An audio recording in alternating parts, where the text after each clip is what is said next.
So last summer, I kind of became an Italian farmer. Unexpectedly, I am from the city, and I don't really know anything about plants or animals.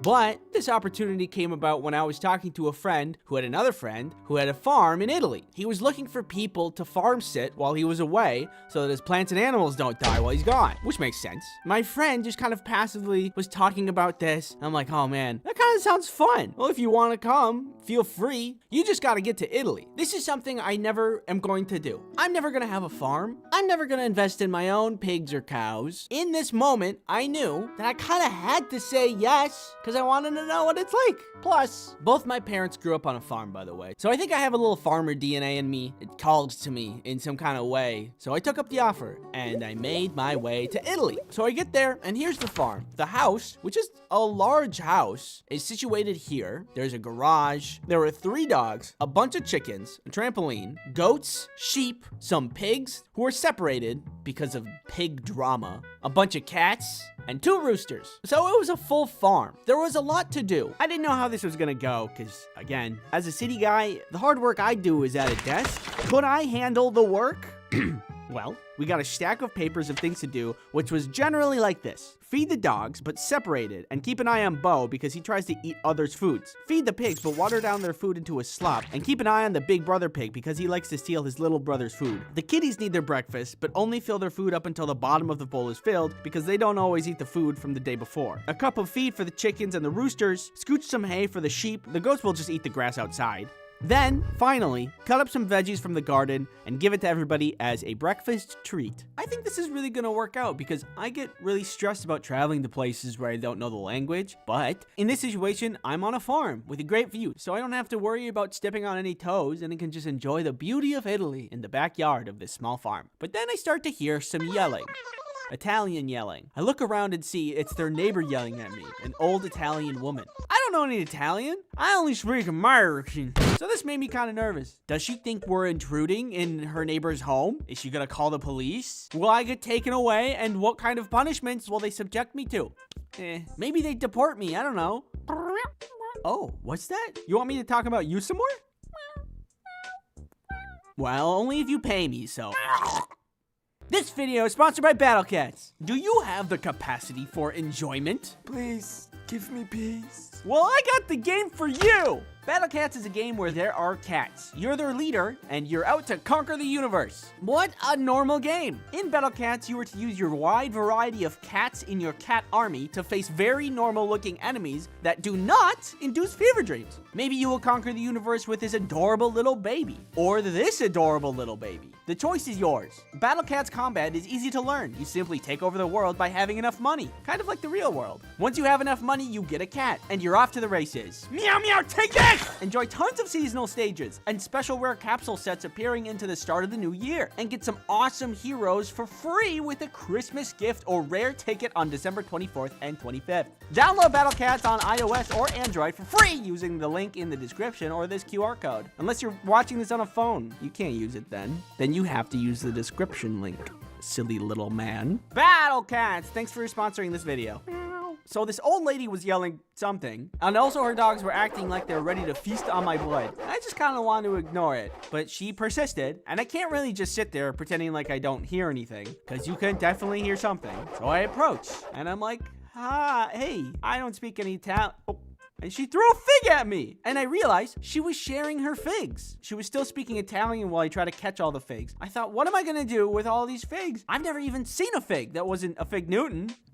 But we were on a farm in Italy. We could use this in a delicious charcuterie board. So I said thank you, and she said something in Italian, and her dog said something that will probably get me demonetized, and we went our separate ways. And we set up to make a charcuterie board. The fig charcuterie board night was part charcuterie, part panic. Using the figs that we just got, we set up a delicious spread, many cheeses and crackers we were just about to enjoy, but then Grace said there's something in the chicken coop. We had access to their security camera around the farm so that we can keep an eye on things when it's nighttime. And Grace saw that on the camera there was a non-chicken shaped entity in the chicken coop. We didn't want to lose any of the chickens, so we ran out to make sure everything was okay and it wasn't a threat. And it wasn't a threat. It was a little baby owl. We were really freaked out that there was gonna be like a bloodbath that we'd have to deal with, but it was okay, because the baby owl was just a little baby, and he didn't want to hurt anybody, probably, maybe. Do owls even eat chickens? I don't know. He didn't run at all, and he was actually really sweet and chill. So that was nice. We took him out of the chicken coop, and we put him in the barn loft where there was a bunch of hay, and he could be warm for the night. So I'm thankful that everything worked out, but the trip wasn't completely casualty-less. There was one day, while I'm working on the farm, I see what I thought was a cat in the distance. It's kind of a weird looking cat. This, I would later learn, was not a cat and was the cause of some actual chicken loss. When the night comes around, there's another checklist that we have to go through, and one of the tasks is counting the chickens. We counted the chickens, and there were not enough chickens. We looked for the chicken, and we could not find the chicken. Where was the chicken? We messaged the guy who actually owns the farm, and we're like, hey, we can't find one of the chickens, but the fence is completely closed in. Are we missing something? He mentions that there has been a fox roaming around, and somehow probably got. Poor guy. Rest in peace, little chicken. So time passes, and I see again, hey, that isn't a cat at all, that's a fox. We stare each other down, kind of like that scene in Fantastic Mr. Fox, except this fox was not fantastic, and I didn't like him at all. That night, when we're closing up, we count the chickens and stuff, and we all go to sleep. As I'm drifting off, the dogs start to go ballistic, and I think, it's the fox. I am filled with farmer's determination, and I snap from dreamland into 100% lucidity. I run outside and instinctively grab a pitchfork and sprint towards the chicken coop like RoboCop if he had a different, more rural line of work. I turn the corner and there, Mr. Fantastic himself. There was a fence between me and him. I was battle ready, but I couldn't get to him. So instinct set in, and I did what I could.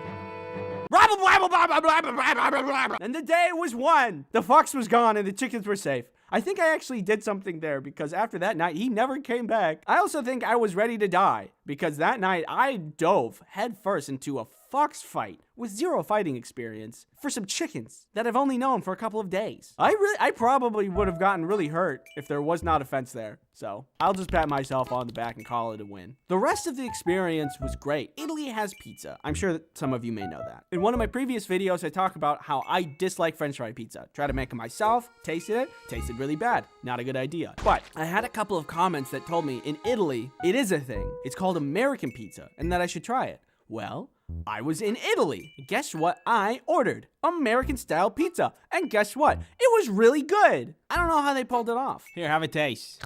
Yeah.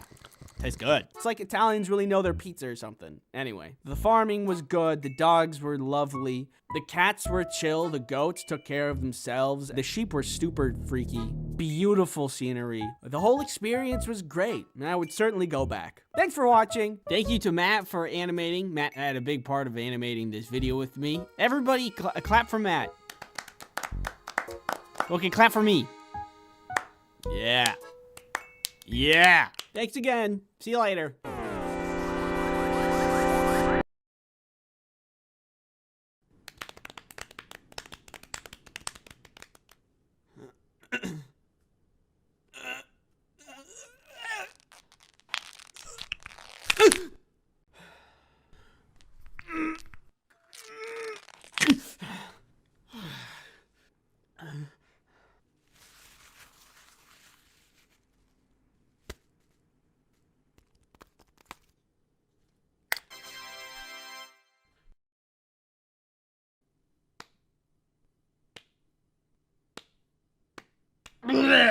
Like most kids growing up, I had a lot of help on my Halloween costumes. And I'm coming to realize that any costume that I wore and was good was made by my mom. You got the cowboy, a classic. Clown, another classic. An eldritch blood god from a different dimension named Daniel. Another classic. But also, like most kids growing up, the time came when I wanted to make my own costume. I felt like it was my turn to take the wheel, and I wanted to build my costume, top to bottom. I wanted to earn my trick-or-treating candy. So naturally, I dressed up as a cardboard box. There were a lot of Halloweens that I took part in, and there were a lot of doors that I trick-or-treated at. And through all of those years, I think that my box costume takes the cake for worst costume. Like ever. That's a real thing I did. I found a box, I put it on, and I thought I was a genius. I think I was trying to be funny, but there was zero effort in that costume. Nothing witty done. No references to anything. Oh, what are you? I'm a box. Oh, like Minecraft? Nope, just a box. Candy, please. Do you think that this kind of costume deserves candy? I mean, you are legally required to give me candy. Candy, please. He's right, Jennifer. Give him the candy. Yeah, I'm disappointed too. Needless to say, I think I wasted my trick-or-treat years. If I could go back, I think I would do a lot of things differently. Like, I have ideas now, better than just, you know, a box. For example, I thought of this costume the other day. So everybody now knows of the video game sensation Fortnite, and that costume is probably going to be all over the streets. It's not hard. You have the vest, maybe a little blue glitter liquid in a jar, grab some cardboard for a gun, bing, bang, boom, there you go. But imagine welding together some kind of crane type operation that you can wheel around. And you clamp the kid onto this with some string and a crank, and you crank him up. And when you arrive at the trick-or-treater house, somebody goes up, rings the bell, and you lower them down. And they hold a parachute above their head like they're parachuting down in the game. Huh? Pretty slick, right? Like, stuff like that I would like to do. That would be crazy impressive. Like, if you came to my place in that as a costume, I would just give you the rest of the candy that I have. Sorry, I just gave all my candy to that other kid. Do you see his costume? Anyway. Do you guys want this empty bowl? I suppose I still have opportunities to dress up all fancy. Like, I still go to Halloween parties. I don't know. It also feels like a lot of work, so maybe I'll just dress up as a box or something. I'm so lazy with Halloween. My whole life, my mom made all of the good costumes and also the decorations. The spookiest thing that I have around here is this half-dead plant. I should really water that. Yeah, I have to step in my game, I think. For the sake of all things spooky, in the name of all the costumes made for me, and to make up for all the costumes that I made, I need to properly celebrate Halloween. I need to save Halloween, and I know exactly how I'm gonna do it.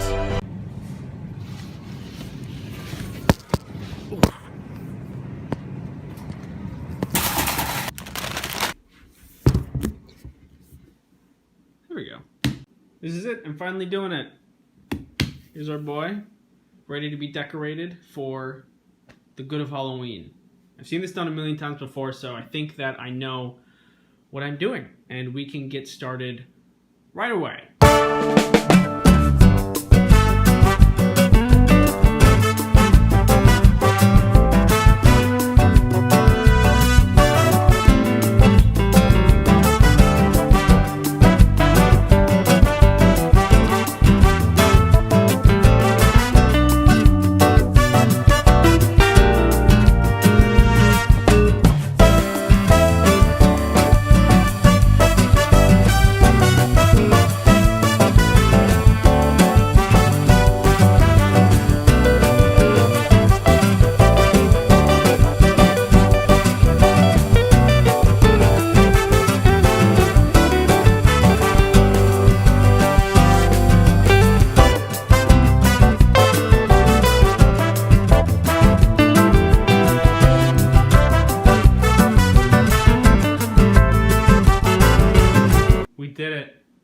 We pulled it off.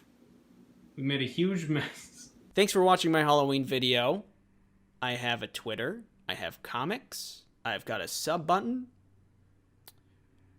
Should we talk about the 200K subs thing? That was really sudden. I mean, like, you guys... Oh.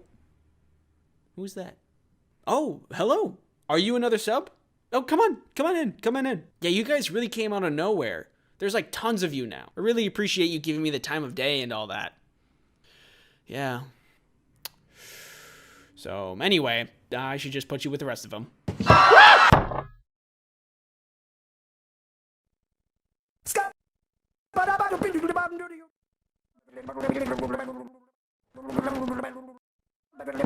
I'm online looking at the rate of bone fractures in the United States, and it says here on this very fancy website that approximately 6.8 million Americans break a bone each year. Considering the population of the United States is about 300 million, that gives us about roughly 2 out of every 10 Americans break their bones annually. And that means that 8 out of every 10 Americans don't break their bones annually. And I have never broken my bone. So that means By the law of transitivity, I am 8 out of every 10 Americans. Millions of people in the United States alone are breaking their bones and having to deal with unimaginable pain. And I consider myself really lucky to have never had to go through that pain.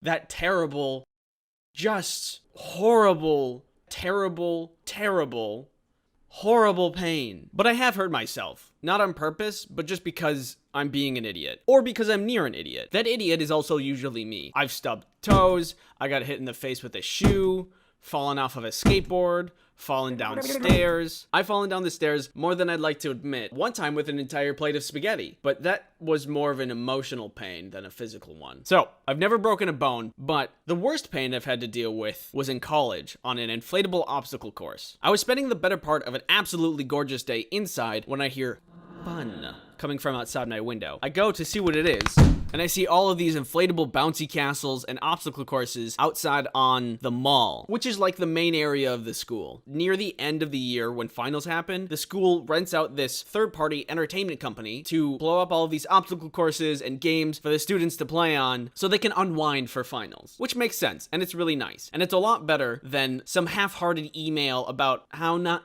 to let finals get to your head. This was, instead, a really nice thing for the school to do. It was actually really nice. They had bouncy castles, an obstacle course, and they had one that you had to do like this. I don't know how to explain it. It's not important. What is important is the obstacle course, because that's where all of my friends are hanging out. As I'm looking out the window, I can see that they're taking turns racing each other through the obstacle course to see who's faster. Clearly they were having a blast, and I wanted to have some blast. So I went outside to go meet them. I go outside and meet up with my friends and say that I want to race them. And we have a really fun time racing for most of the afternoon. And during this, I'm actually winning most of the races. You see, I had an advantage. While most people are fast or strong, my body is wiggly, which is perfect for an inflatable obstacle course environment. I can get around and over and through most any obstacle with relative ease. This allowed me to get a pretty big head about winning, because I was doing it a lot. The day was wrapping up and inflatable things were starting to be taken down. But I wanted one more race because I was on a winning high. One for the road, you know? The obstacle course was like this. Start, get over some bumps, dive through a hole, duck through some sideways pillars, then climb up a wall, and then slide down the other side, and whoever touches the bottom platform first wins. So the race starts, and that's exactly what I go through. Over the bumps, through the hole, sideways pillars, climb up the wall, and at this point, I'm pretty far ahead of my roommate. With the extra time I've gained, I decided I was going to be flashy. So I prop myself up, and instead of sliding down, I...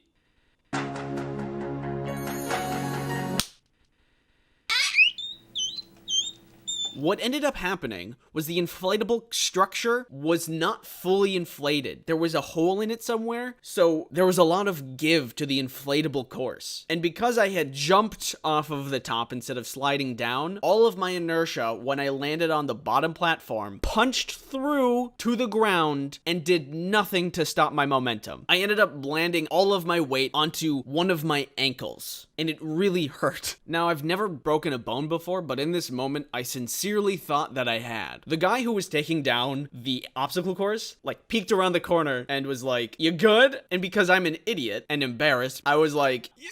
And he was like, "Cool," and then left. I was absolutely writhing in pain, though. My friends had to drag me aside and lay me down because I couldn't stand up on my own. Thankfully, I have really good and loving friends, and one of them was actually a practicing nurse. So she went and grabbed a kit of a nurse thing and looked at my foot and told me to go to the doctor. I agreed, but because I couldn't exactly stand right yet, we decided to wait for the crippling pain to subside a little bit before we left. So to pass the time, my good and loving friends made jokes at my expense. Eventually, we do end up getting to the doctor, and the doctor explains that we should probably x-ray it just to make sure that there's no hairline fractures or something like that. To which I agree, so we go and get my foot x-rayed. And they determined my foot was fine. Not broken, just a sprain. Which is really hard to believe because of how much pain I had to go through. Also, it's been like 3 years and it still hurts. Ow. But they insisted that it was just a sprain, so never broken a bone. So that's the worst I've ever been hurt without breaking anything. In one hand, I have the pain I've been talking about, spraining my ankle, and that hurt. That was really bad. In the other hand, I have pain I've never experienced before, which is breaking a bone. Actually, really breaking a bone. Knowing what this felt like, I don't know if I could survive this pain. But there's only one way to find out. Thanks for watching this video. Before I go, a couple things. When I was editing this, my cousin discovered an old home video of all of us playing on a slide as kids. Just really quick, let's check it out. This is me. Look at those big old peepers. What is wrong with me? This was a deep-seated problem from childhood. I can't operate slides, I guess. Just get up on the top and... I'm not known for my intelligence. Moneymaker's up here. One more thing before I go. Dingo made a video a while ago with me in it, and I talk about another time I was hurt. You should check it out. The video is here. Also, while you're over there, subscribe to her channel. She's great. Yeah. You can also subscribe to my channel, and if you do, in the next 10 minutes... I will eat this entire other subscriber.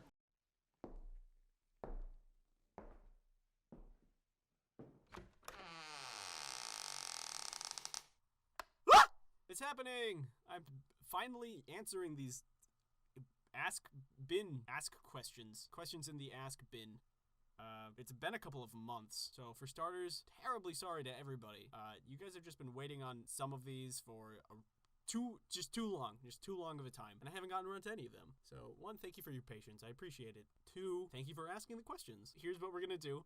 Instead of responding to each individual one on Tumblr, that would spam you guys and fill up your Tumblr feed. We're going to answer them all at once here in this video. It'll be easy. Woo! Here we go. Why are all your comics so strangely relatable? I know what you mean. I always try to go for the relatable edge, you know, coming at an angle that really get an idea that's relatable and everybody understands. You know, everybody gets it. Everybody knows what I'm talking about. So that's why. In the Portal Gun/Wand comic, doesn't the Portal guy have to now kill the other guy in order to properly use the wand? Yes. Yes, he does. Hi, I'm editor-in-chief from French infotainment website Topito, and I want to speak about your Tumblr. Can we use 10 of your comics for an article? We would speak about you in introduction/credits and conclusion. Thanks for your answer, Emma. So this is part of why I'm apologizing. Questions like this. Sorry, I didn't get back to you right away. After this video, I'm putting up an email for direct contact, so you don't have to contact me through my ask bin. Also, this is an anonymous question, so yes, but I don't know how to get back to you. Just feel free to share it. Give me credit, whatever. You know how it goes. Are you real? Am I real? Hey, Ice Cream, I'm a really big fan of your comics, and I've been wondering, is it possible if you can draw a comic of a kid bragging about, I'm the fastest kid ever, in front of others' kid, and then the Flash comes around super fast saying, nope. Yes, it is possible for me to draw that comic. Unfortunately, no. I mean, I'm assuming you're asking, it's a request for me to draw a comic. No, I won't. But here's why. Drawing comics is an expression of my thoughts, my daydreaming, my kind of creativity and my imagination. It's an extension of that. If I start drawing comics based off of scripts that people give me, it's no longer mine, it's other people's. I totally encourage you to draw comics yourself, because that would be awesome. Just more comics out on the internet for people to enjoy. But I do want to keep my comics mine as much as I can. One thing I will do, though, is prompts. So if you have an idea, say, like, could you make a comic about X or Y or Z? I might make a quick one. I might do something neat, but when you give me a script to follow word for word, it's completely not my idea and it's just drawn by me, and that's not as fun. The next question pretty much asks the same thing, so refer to the last one. Can you make a comic about sex? Yeah, I can. Hello.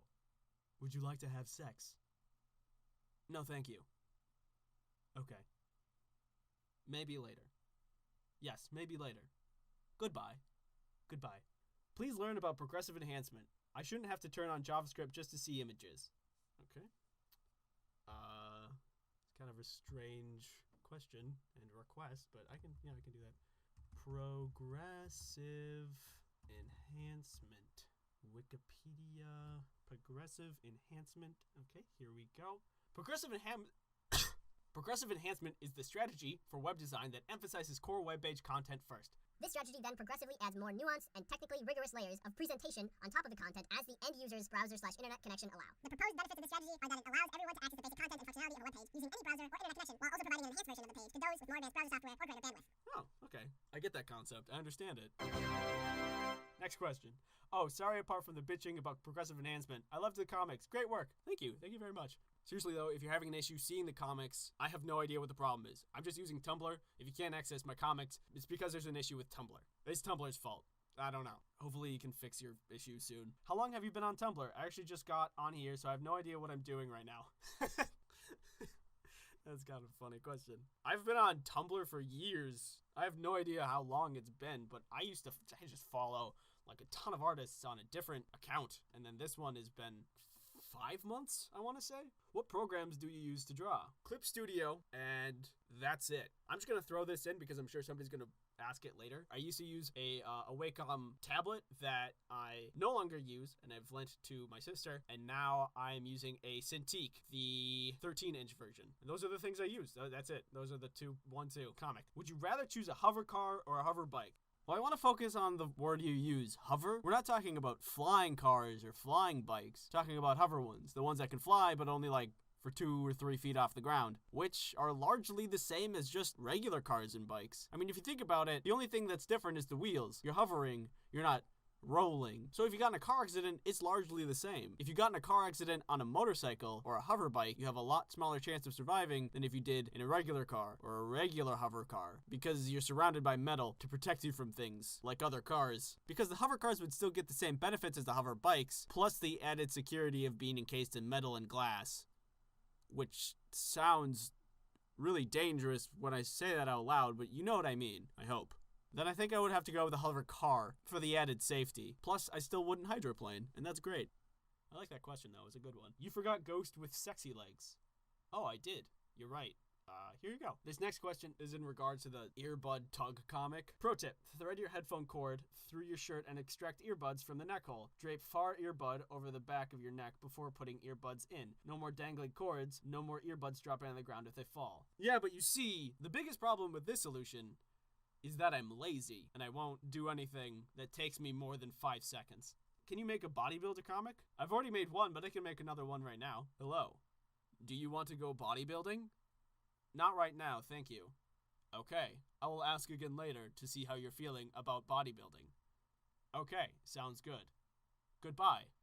Goodbye. Hey, do you mind if I use your comics for a page on iFunny? They're amazing. You're amazing. Pretty much the same thing I said before. If you want to share my comics anywhere on the internet, go for it. Just be sure to include the original link at the bottom of the comic, because otherwise people think that you made it, and it's really obvious why that's a bad thing. I shouldn't have to explain that to you. I'm also going to assume that you already knew that, so go ahead.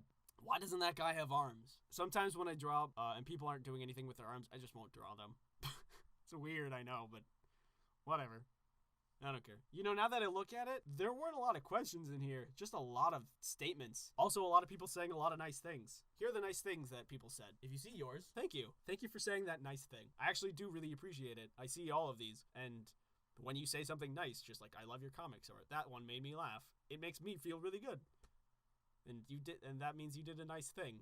So thanks. That's cool of you. Anybody else who thought it but didn't say it, that's also fine. Also, thank you for thinking that. I just appreciate that you guys enjoy the comics. I just want to thank everybody for hanging around. I'm going to post more videos. I'm going to post more comics. I'll answer more questions when they come in. You guys are great. Stay cool. If you want to know when the next video is going to come up, you can follow my Twitter or you can subscribe here. See ya! I sure do love flying around the cosmos with you, sister. So fun. We're not doing anything to bother anybody, and we're... Oh, what's that?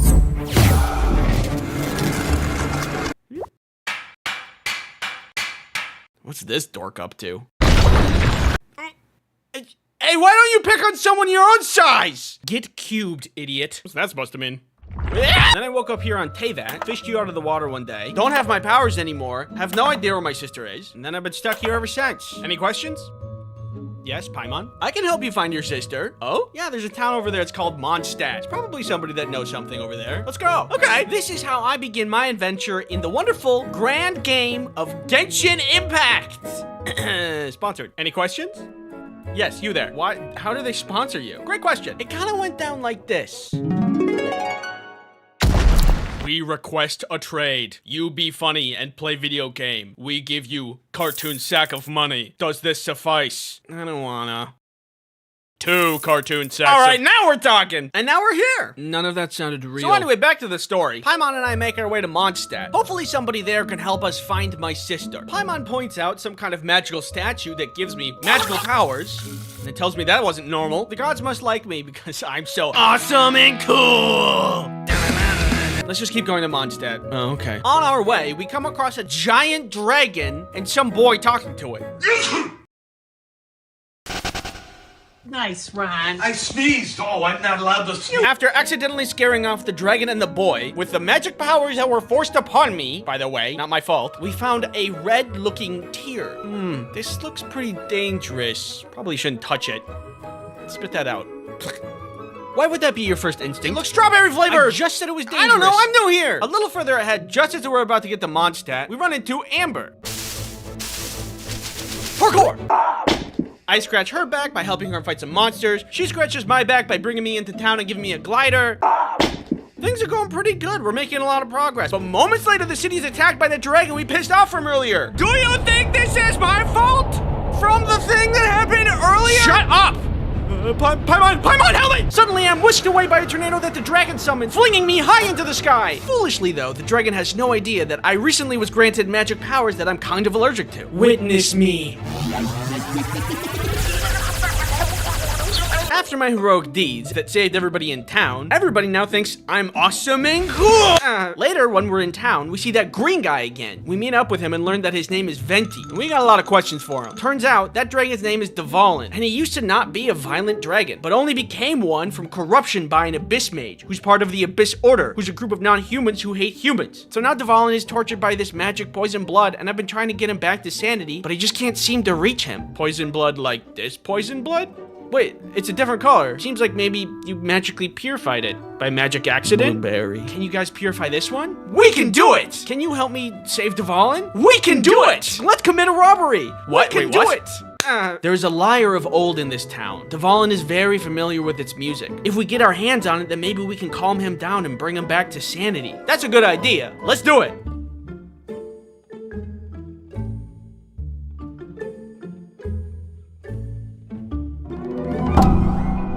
Hey! Don't steal the thing that we wanted to steal! Hey, intruders! We're busted! Run!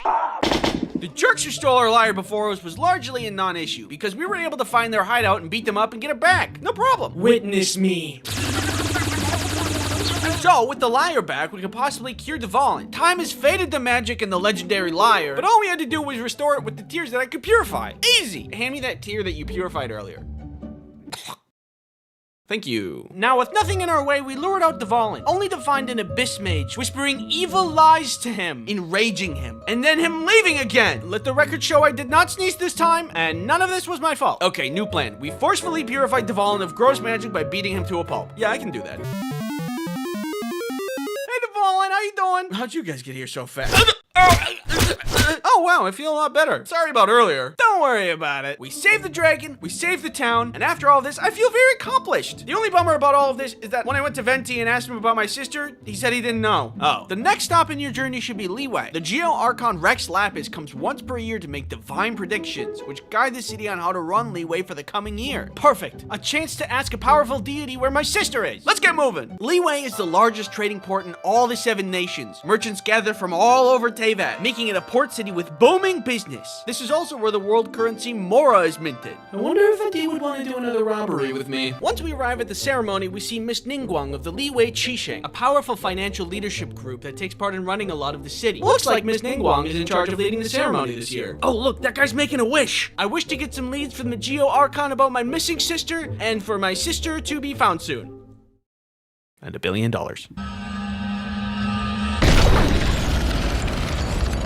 Ooh, here he comes, here he comes. Oh my god! Paimon, we are way too close to the scene of the crime. And we're outsiders, we're gonna be considered suspects. Don't panic. What we need to do is sneakily escape from the scene of the crime without being caught so we don't look suspicious.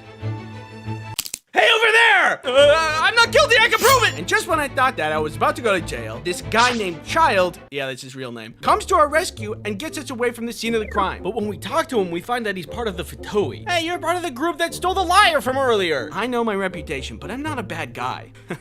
Okay, maybe I am a bad guy, but you can trust me. Okay. Here, take this sigil. The Adepti, the magical creatures who have also taken part in running the city, have the authority of clearing your name of any wrongdoing, and this sigil will give you permission to talk to them. Well, I don't see any other way out of this, so let's go. After we filled in all the Adepti that God died, we are now off the hook from being criminals. But now there's this looming power vacuum in Leeway that leaves the city unstable. We talked to Child again, who's like, hey, isn't it weird that the Leeway Qixing hid the body of Rex Lapis after his death? Hey, that is weird. And they were the ones to do the ceremony, which means they were closest to the scene of the crime. And if you're close to the crime, you can do the crime. I would know. I stole a liar once. Conveniently, we later get an invitation to meet Ningguang at the Jade Chamber, a grand floating house where she lives and does a lot of her work. Floating house, schmloating house. I'm not jealous. Floating stuff is stupid anyway. What did you... Anyway, this is a perfect opportunity to use my masterful detective skills to figure out where the body is hidden. Miss Ningguang, tell me where the body of Rex Lapis is hidden. It is in the Golden House. Tell me or... Oh. Wow, I'm an amazing detective. We learned by talking to Miss Ningguang that the hiding of Rex Lapis's body was to stabilize the situation. Also, the Fatui are not to be trusted. Ever since Rex Lapis died, they've only wanted to gain power and sink their fingers further into Leeway. Oh. So Child was really just using me to get more information on where Rex Lapis's body was for evil Fatui reasons. I guess that the guy who said, maybe I am a bad guy, really was a bad guy. Not even the world's greatest detective could have seen that coming. So to confront Child, we go to the Golden House, where we find him being evil, and so we fight him. You can never dream of defeating me. Oh. Well, I guess I have to pull out the big guns. Fine, we go to plan C. What have you done? I could be a detective about it, but I'm wondering. I've summoned Osile, the overlord of the Vortex. Let's see you handle this. We bravely scurry back to Miss Ningguang to figure out what to do. And she decides to use her floating house to defeat Osile. An entire... Wow, really? Okay. And the entire Jade House drops on top of Osile. The day is saved and everything is fine! Mostly! Sorry that Child got away. Also sorry your house blew up. Also sorry your god is dead. Do you know where my sister is? No. Dang it! Before I say my final thoughts, thank you Genshin Impact for sponsoring this video. It's been a while since I've been able to play a game that isn't laced with guilt, since this was technically work. And genuinely, look at me, genuinely, the game is good. It's got good animation, it's got good story, it's got good game design. There is a reason it's such a huge game. I actually enjoyed myself. If you're interested in playing the open world action RPG Genshin Impact, then you'll be happy to learn the game is free. There's over 100 characters that you can play with, each of which wield and fight with unique elemental powers. By the way, this entire video, 100% spoiler free. There's tons more story and lore, and what you just watched was only a taste of Genshin. Blueberry. Plus, there is a new update coming out on September 10th featuring the new region Not Cry. There's gonna be more characters such as Lauma from the Frost Moon Scions, Flins from the Light Keepers, and Aino from the Clink Clank Crumbcocky Craft Shop. Try saying that 5 times fast. This update also greatly expands on the game's main story and lore, where you'll find several factions gathering at Not Cry for some unknown reason. Even the Fatui. And if I find Child there, I'm gonna beat his ass! There's also gonna be new events along with special rewards for the 5th year anniversary. Download Genshin with the link in the description and use the redemption code for 60 bonus Primo Gems. Thanks again for watching, and if you don't mind, it's time for me to jump back into the game. See ya, gamer.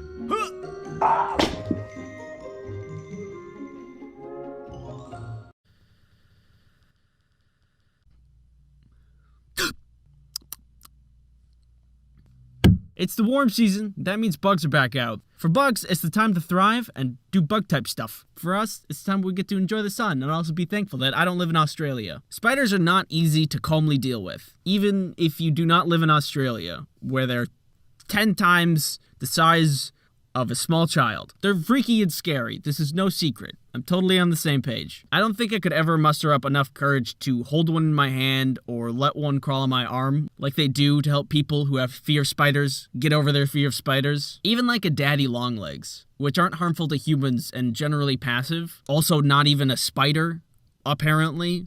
I wouldn't touch them. No thank you. But despite my fear, I try my best to keep the balance of nature and will usually capture and release a spider when I see one indoors. It's not an easy thing to do, but the more you do it, the easier it gets. And it's for the better. Because now birds can eat them.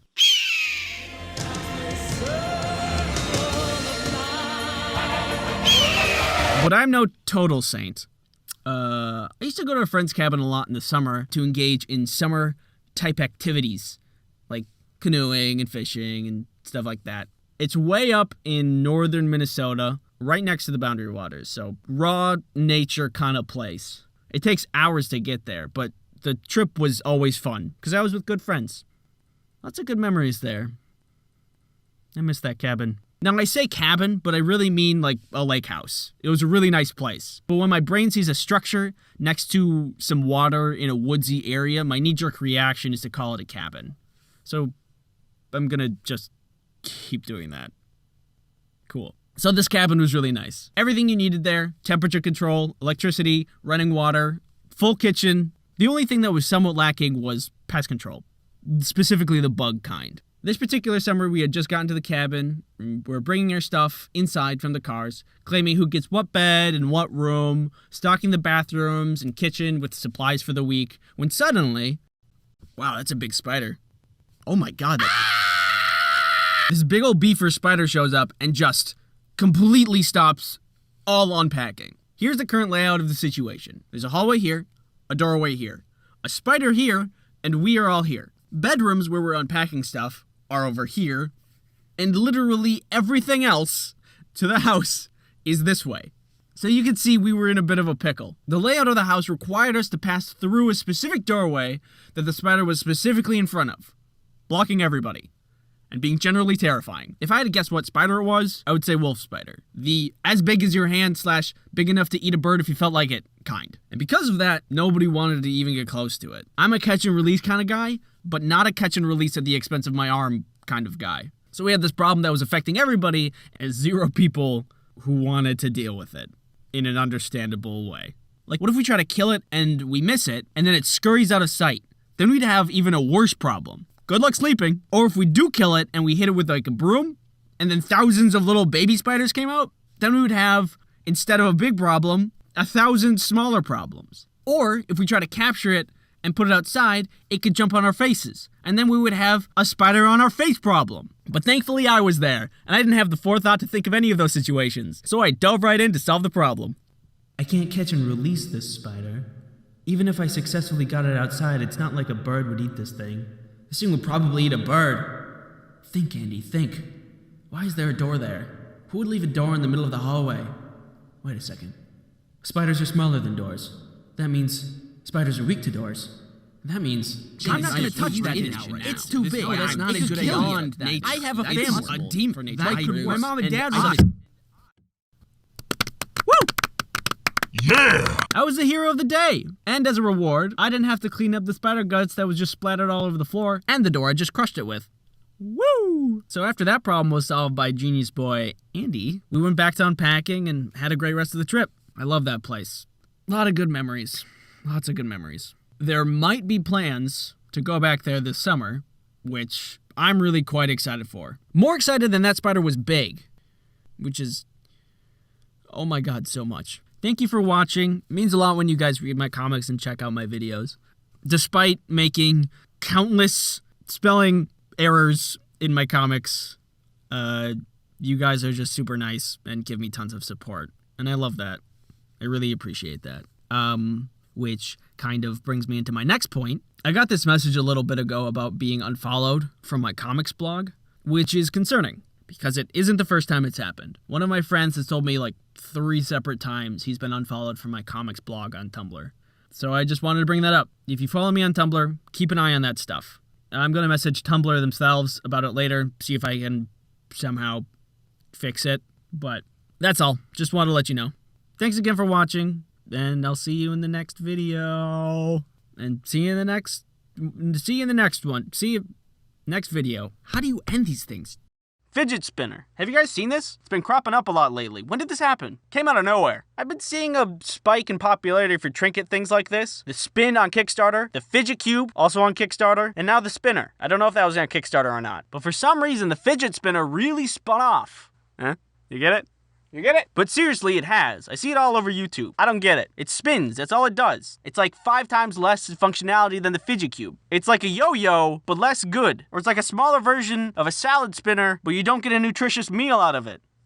Eat healthy. I mean, what's so special about it? Can it cure my unending sadness? Apparently, along with all of these other claims about why it's great, I don't buy it. Anyway, I went out and bought it. I want to test it out. Personally, I don't have my hopes up. It spins. I get it. I've used a yo-yo. Guys, remember those wristbands that had, neo-magnets in them or whatever? They balanced your mind? Yeah, remember that? I feel like this is going to end up being something similar. High claims, minimal output.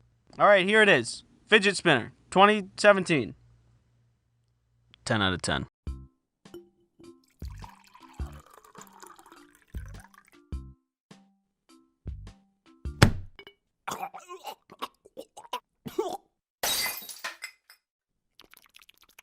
I am not a smart person, and I never have been, and I never will be. But there's a lot of people who say otherwise, and they support me, and they love me. I'd like to make something very clear to everyone who loves and supports me. Get out of here! Get away from my house! I know what I'm talking about when I'm calling myself stupid or dumb. This isn't a self-deprecating thing or a self-hate thing. It's just like one of those facts of life. Earth is round, sun is bright, I got square brain. Remember the hurt video I did and there was like a bunch of math at the beginning? I wrote the script for that video, recorded the audio for that video, edited that audio, and then listened to the audio while I was animating over the audio. And it wasn't until somebody told me in the comments that I realized that my math is bad. And I got square brain. How did I get through school?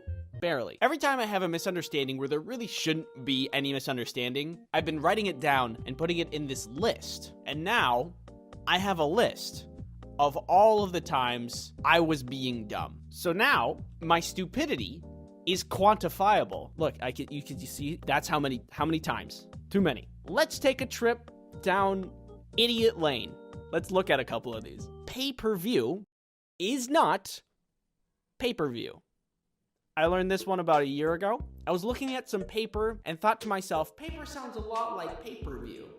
Pay-per-view. Pay-per-view.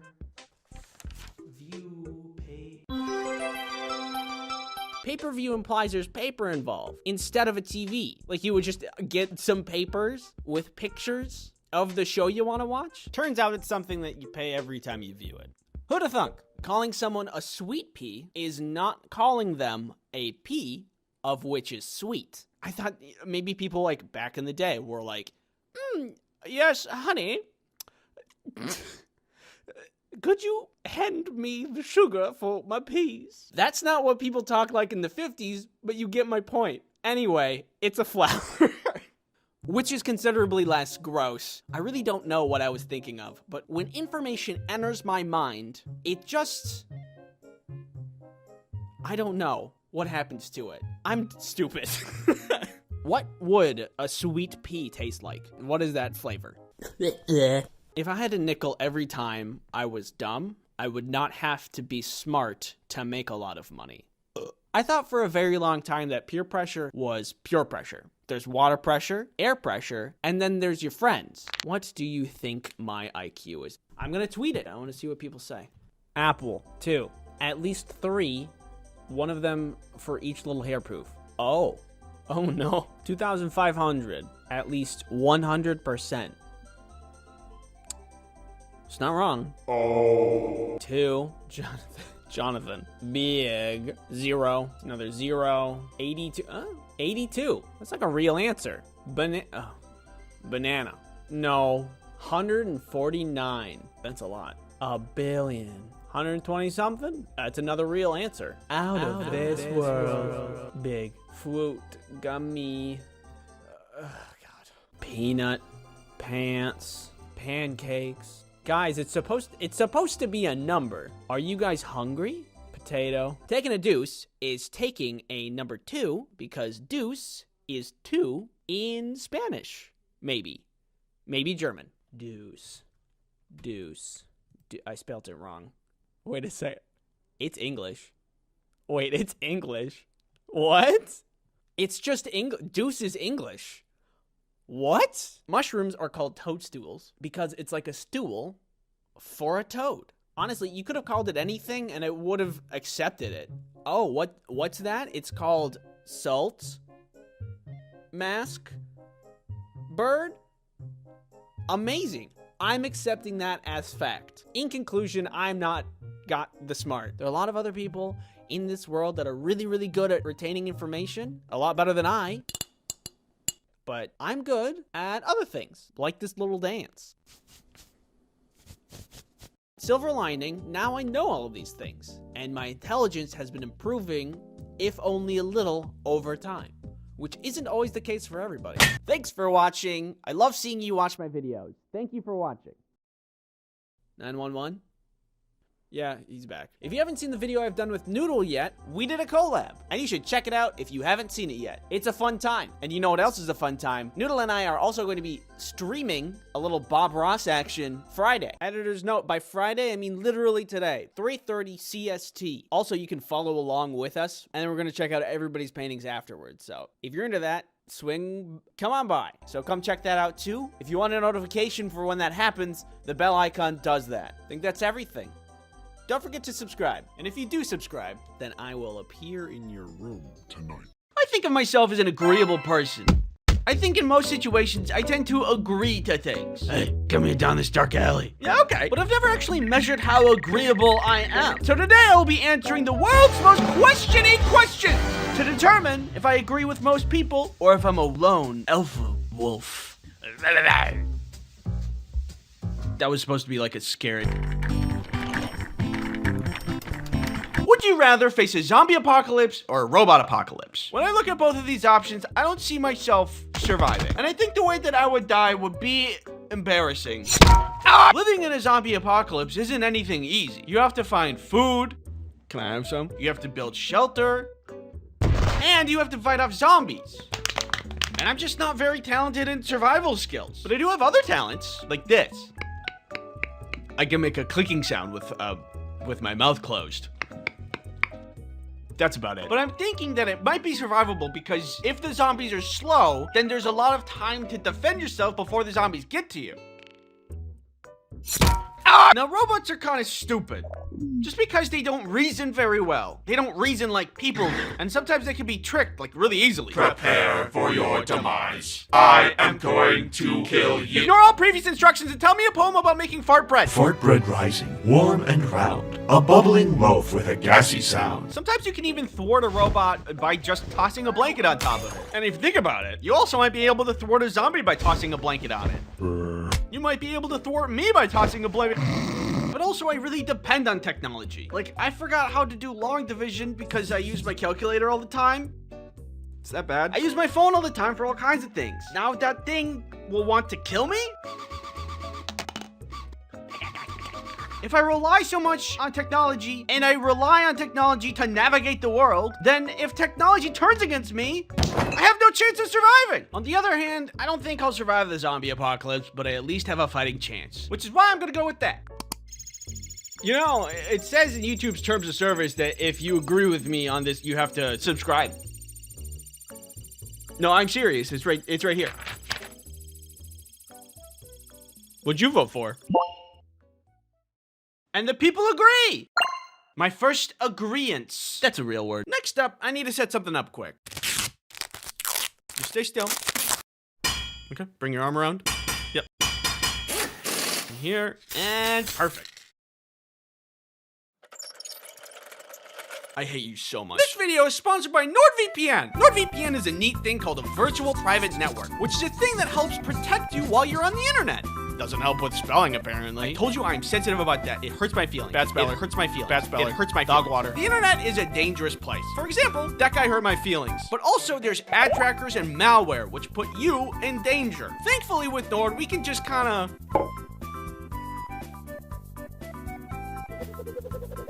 Oh, and the piano represents NordVPN.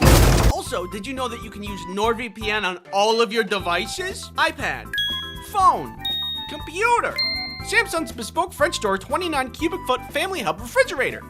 That one's real. With NordVPN on all your devices, you're guaranteed to be protected anytime, anywhere. My tomatoes are finally safe. Use promo code Ice Cream Sandwich to get NordVPN's 2-year plan plus 4 additional months for free. It's risk-free with Nord's 30-day money-back guarantee. Thank you, Nord. Thank you NordVPN for sponsoring this video. Would you rather have the ability to time travel to any point in the past, or have the ability to teleport to any location instantly? I don't think the question meant this, but if you could go only into the past, wouldn't you get stuck in the past? Whoa, guys, look, I'm in the Carboniferous period, 300 million years ago. Uh-oh. I think it's interesting to be able to see what the past is like, but also I don't trust myself to not kick the wrong rock and mess up the whole timeline. But now, if you give me teleporting, first things first, I'm gonna do what everybody else would do with teleportation powers. Figure out what's going on at Area 51.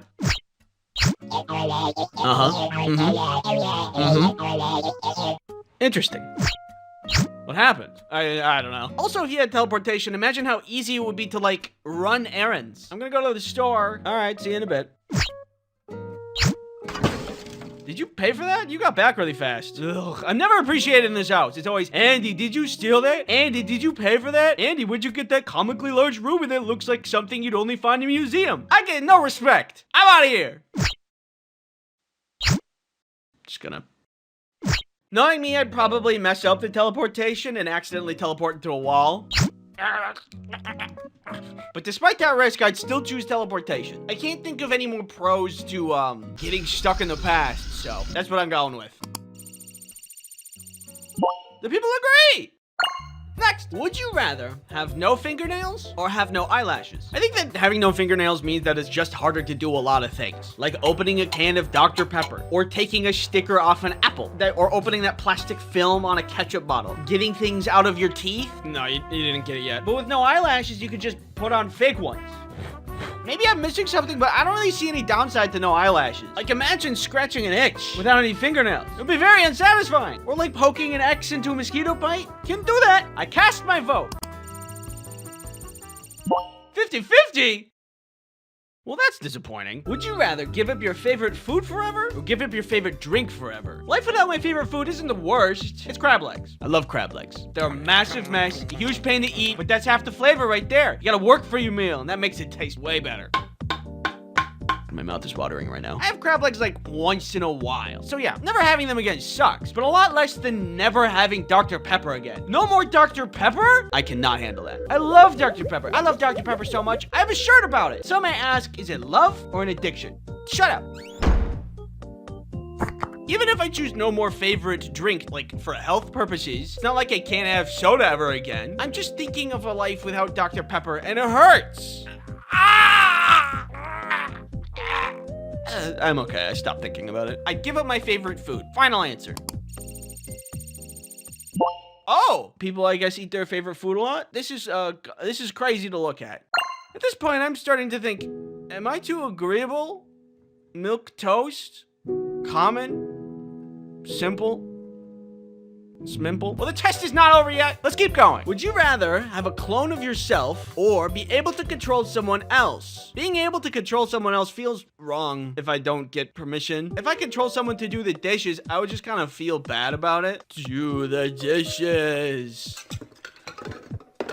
But if you're busy right now, I don't mind if you do them later. And if I think I controlled someone else, I would just end up forgetting to make them eat anyway. Bring me a Dr. Pepper.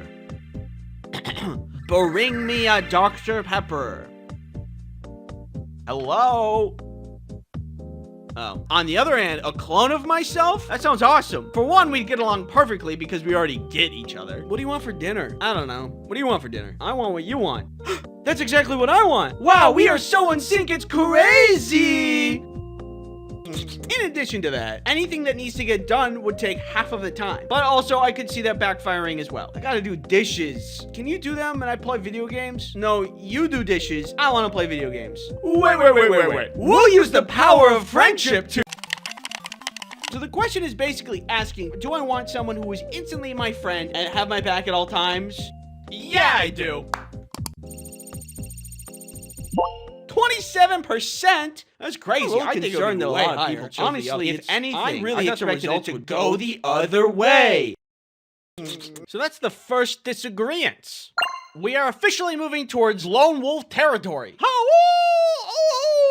That's my wolf sound. Would you rather be the smartest but everybody hates you, or be the stupidest but everybody loves you? Being stupid is a blessing, and being smart is a curse. Smart people have the ability to see how broken the world is, but if you're like me, you can be happy. When you're stupid, everything's great and fun. When have you seen a happy, smart person ever? Look at college professors. Are they happy? No. So this question is essentially asking if you want to be sad and hated or happy and loved. I want to be happy, so click.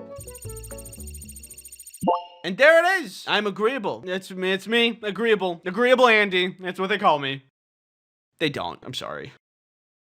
Would you rather be stranded on a deserted island alone, or be stranded on a deserted island with someone you hate? I'd rather be deserted on an island with somebody I hate, because if I need to survive... Then that's one more meal for me. Oh. Huh.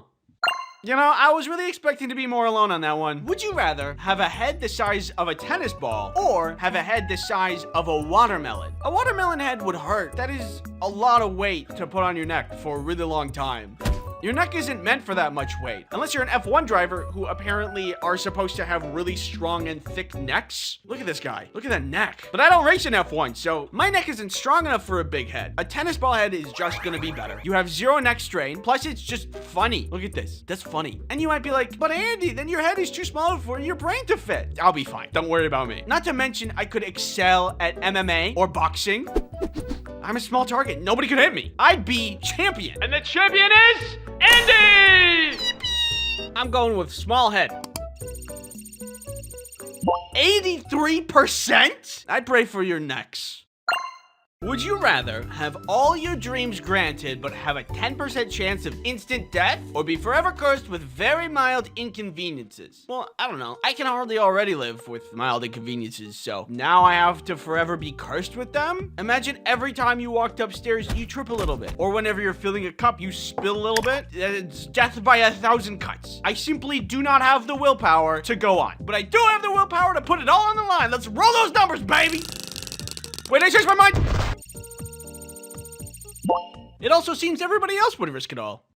My head hurts. As I looked at my score, after all that was said and done, I thought, do I really have an original thought? Am I agreeable? Or just a people pleaser? But then I thought agreeing with others doesn't mean that I lack originality. It means that I value connection and shared understanding. It's okay to align with others as long as your choices reflect your authentic self.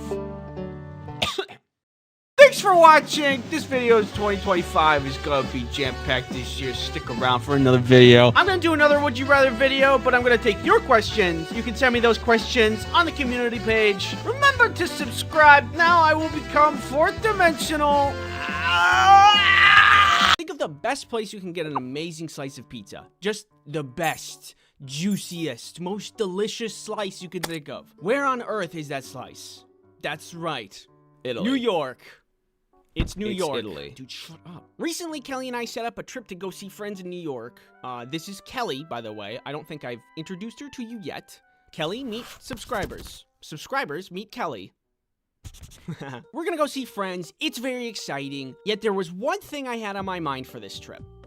Pizza. I see in media all over the place. Hey, New York slice this, New York slice that. I'm walking here.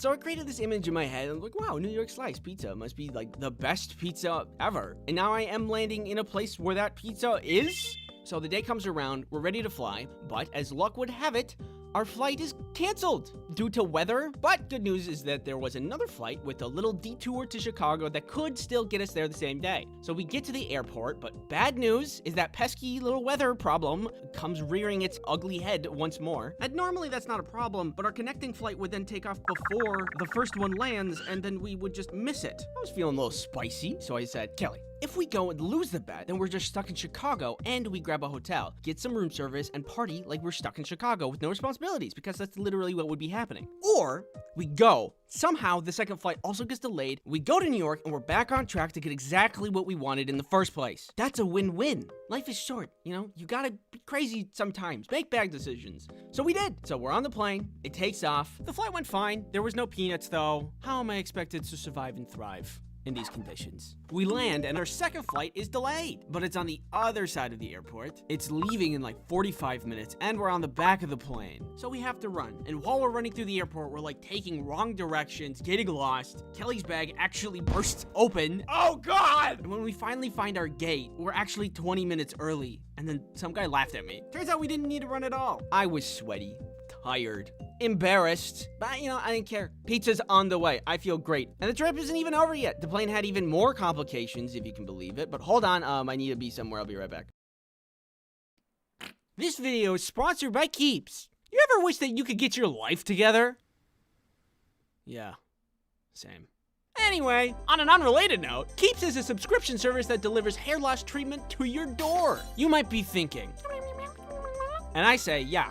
Good question. All Keeps treatment plans are doctor recommended and delivered straight to your door at about half the cost of a traditional pharmacy. Also, Keeps has an award-winning all-natural thickening shampoo and conditioner system that makes your hair strong and robust. Keeps has a network of medical advisors, prescribers, and care specialists that you can contact, and they can support you with whatever hair goals you may have. Several people who have witnessed users of Keeps have survived. Here's what they have to say. They had great hair. Hair loss stops with Keeps. To get 50% off on your first order, go to keeps.com/ice cream sandwich or click the link in the description. That's keeps.com/ice cream sandwich. Keeps. Buy Keeps today and I'll let you keep your life. So we get on this next plane, the connecting plane. We couldn't leave for an extra 40 minutes because of the bad weather that had happened before. And there was discussion from the captain. He's like, hey guys, if we fly out tonight, we might just land in DC. Which, not what I paid for, but I guess it is the preferable option, all things considering. Eventually, things cleared up. He's like, okay, let's go. But then there was like a shift change in the pull crew, so nobody was present to move the plane to the tracks runway. So we were just stuck. Like, this whole trip just to get to New York was exhausting. Eventually, the plane flies in New York. The turbulence wasn't too bad. We do land alive. After we land, we try to take a taxi and almost get scammed because I was too tired to realize there was just some random guy trying to charge people several times higher than actual taxi rates to drive people into the city. But then we got suspicious and just went on a normal taxi. It's 3 a.m. We get to the apartment and we are beat to the bone. But you know what? Pizza's on the horizon. So the following day, immediately, the first thing I see when I get outside, we see a lizard on a leash. There's people everywhere, and everybody's hot. It's insane. The most I can dress up is like a shirt, maybe break out my nice jeans if we're really going out. But the people in New York, they're like two ends of this fashionable spectrum. They're either fashionable gods that just walked off the runway, or they just like got run over, which can also be considered fashionable. Generally, wherever you walk in New York, you're walking over trash, but then you turn to your right and it's the most pristine, pure store that you've ever seen. It was the most contrasting place I've ever been in my life. There was no middle ground for anything. But all in all, I'm really charmed by New York. And it took a couple days after we arrived, but we think after a day of touring, maybe let's get some drinks and then go eat that pizza. Get that New York slice. And I'm ready for it. We find this pizza place, almost literally a hole in the wall. And it's everything I imagined. There was this good amount of wear and tear, no door, and no wider than two people laid sideways. Look at the signage on this thing. I immediately fell in love. I got myself 2 slices and a Dr. Pepper, and the wait is finally over. I finally get to take my bite. Let me explain this flavor to you. The cheese tasted stale. There was a subtle hint of cardboard in every bite. And do I sense a hint of came out of the oven 20 minutes ago? And by golly, is that 10 times my daily salt intake? And all that sounds pretty bad. But I am dead serious when I say that was one of the best slices I have ever had. Think about it. Has food tasted better after you've been eating a lot of it or after a great amount of effort? And so, I guess what I'm trying to say, it's not really about the destination. It really is about the friends you make along the way.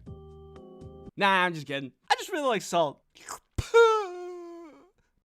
Hey, you ever heard of honey? Could you do that a little less seductive? Oh, sorry. I didn't mean to. Just read it normally. Have you ever been shopping online and thought to yourself, I wish I had a free online shopping tool that automatically finds the best promo codes and applies them to my cart? Well, Honey is a free online shopping tool that automatically finds the best promo codes and applies them to your cart. Get the best deals on over 30,000 well-known stores such as Best Buy, Sephora, Ulta, Cocaine from the guy behind this recording studio. That one's a lie. Don't say that. Honey is free and easy to install with just 2 clicks. One over here, another over here. That's easier than doing a backflip. Don't try to do a backflip. You're gonna get hurt. No, I can do it. Honey is loved by everyone with over 100,000 5-star ratings on the Google Chrome store. Honey, good. Need a chair? I know I do. With Honey, it's easy to pick one up with great savings. Oh my god. That's really good. How much does Honey cost? You just said it was free. Not having Honey is literally passing up free money. Follow this link to start saving now. Join honey.com/ice cream sandwich. Say it normally or we don't pay you. That's joinhoney.com/ice cream sandwich. Thank you, Honey, for sponsoring this video.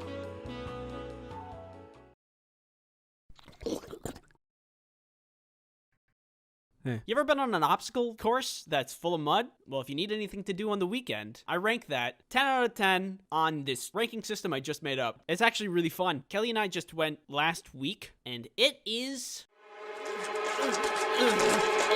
fun. Rewind 6 months ago. Kelly and I are talking. She's like, let's do a mud run. And I said, yeah, even though this isn't something I would normally want to do, because I don't like messy things. Like Nickelodeon slime. Yeah, woo!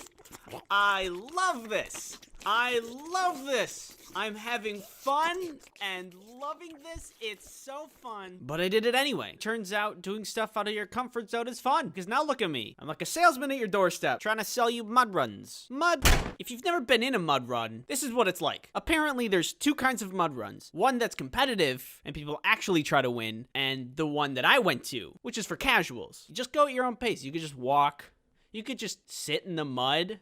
You could leave and go home. See you later. After the race starts, you see a lot of your run-of-the-mill obstacles. A wall, you gotta get over that. Monkey bars, muddy pool of water full of mud and water, and pee-pee. And there was also a tire flip, but this one was on a hill, so it made flipping the tire really hard and dangerous. But it's a mud run. There's lawless land over here. It's lawless.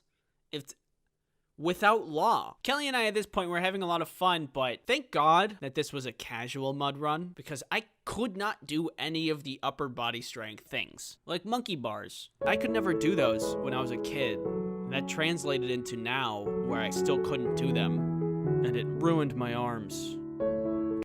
I think I completed about 1 of the obstacles. Moving on. The rest of the race was mostly long paths of running with just a couple of wooden beams sprinkled around that you had to get over. Woo! Some of the running left the main muddy area and went into the woods, which I was a little worried about because there was lots of rocks and roots and it was really steep. I don't know. I've heard of stories where people just trip and they hit their head weird and then they stop living. I didn't want to fall and hit my head weird and then become part of the obstacle course. But hey, that's the name of the game. Baby, danger, obstacles, racing, mud. Thankfully, I didn't die. Kelly and I ran for a while, walked for a while. This part of the race was hard because I was tired. I find it really hard to run for a long time when you have 5 pounds of mud on each foot. Oh, to be young and full of energy. Also old and full of energy. The last part of the race was really, really steep and really, really muddy. They made it the muddiest part of the race. I mean, just standing in place, you would slide. At the bottom of the steep hill was another large pool of water that you had to swim through. After all the mud that you just ran through, you'd be really messy. So this one was so you could clean off. Wash off all the gunk. Then there was a really tall thing that I'm surprised nobody fell from and sued the place. And then there was the finish line. And everybody got a medal and a t-shirt. And it was really fun. I was surprised that I had a good time because I'm not a guy that likes messy stuff. But I had a good time. And I recommend it to anybody who's like bored. You're not motivated. Just watching like stupid garbage on YouTube. Go to a mud run. Yeah, try it out. You might like it. And Kelly and I treated ourselves to a race well completed with McDonald's. We did it. That's a winner's meal.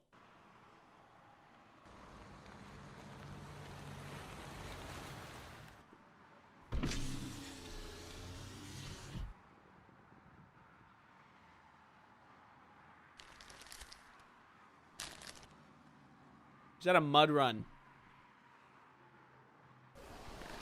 Okay. Last time I did something that was really out of my character was dance ensemble. I don't like being on stage, and I can't dance. But I did it. And I had a lot of fun. And then I did it again. If I were to take anything away from this, just try things that you don't want to do, and it'll be fun. It'll be fun! I have a little bit of news to tell you.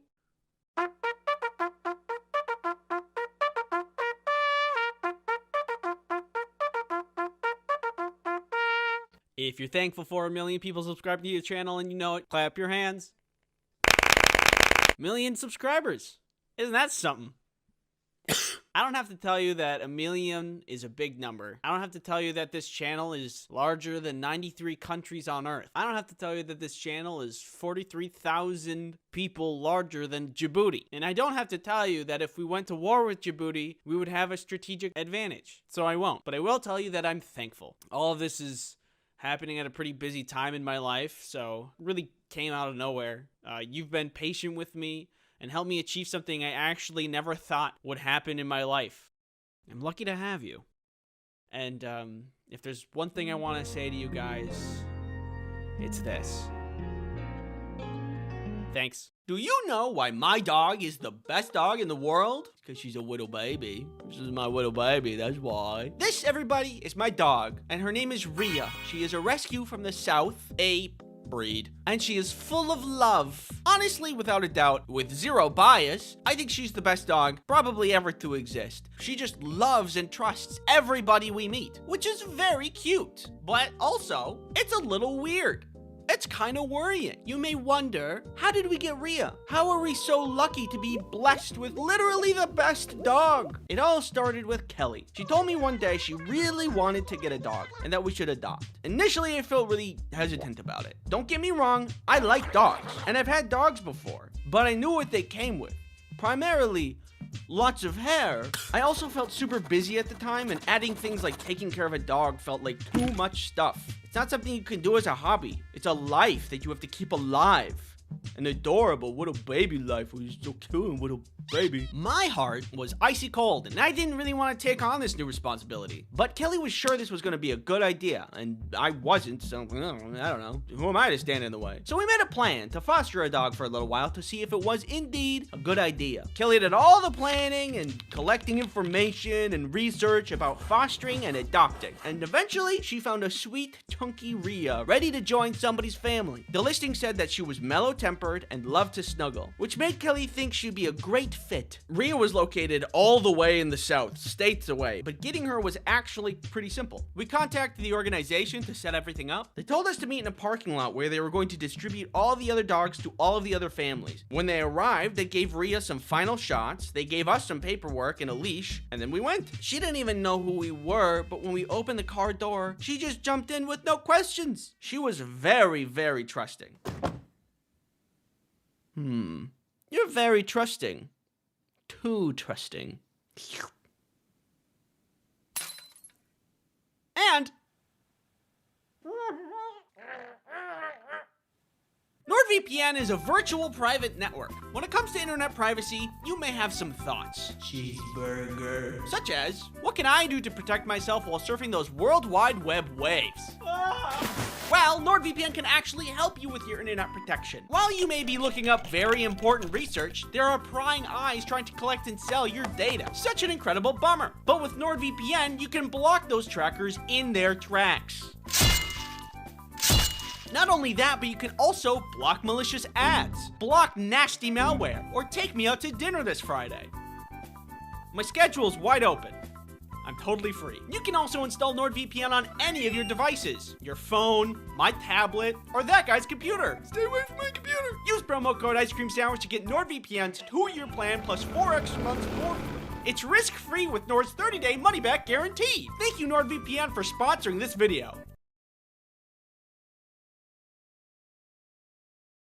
At the beginning, things started off well enough. However, I was worried about leaving her alone all day because both Kelly and I had to go to work. We'd feed her breakfast, let her go potty, and go off to work. Normally, you'd think a dog in a new unfamiliar place would be more timid and maybe hiding in a spot or acting out in some way. But when I came home, she would poke her nose through the door like a bird trying to get a little seed, which is adorable. And it makes me think that she's just sitting there waiting all day for us to come home.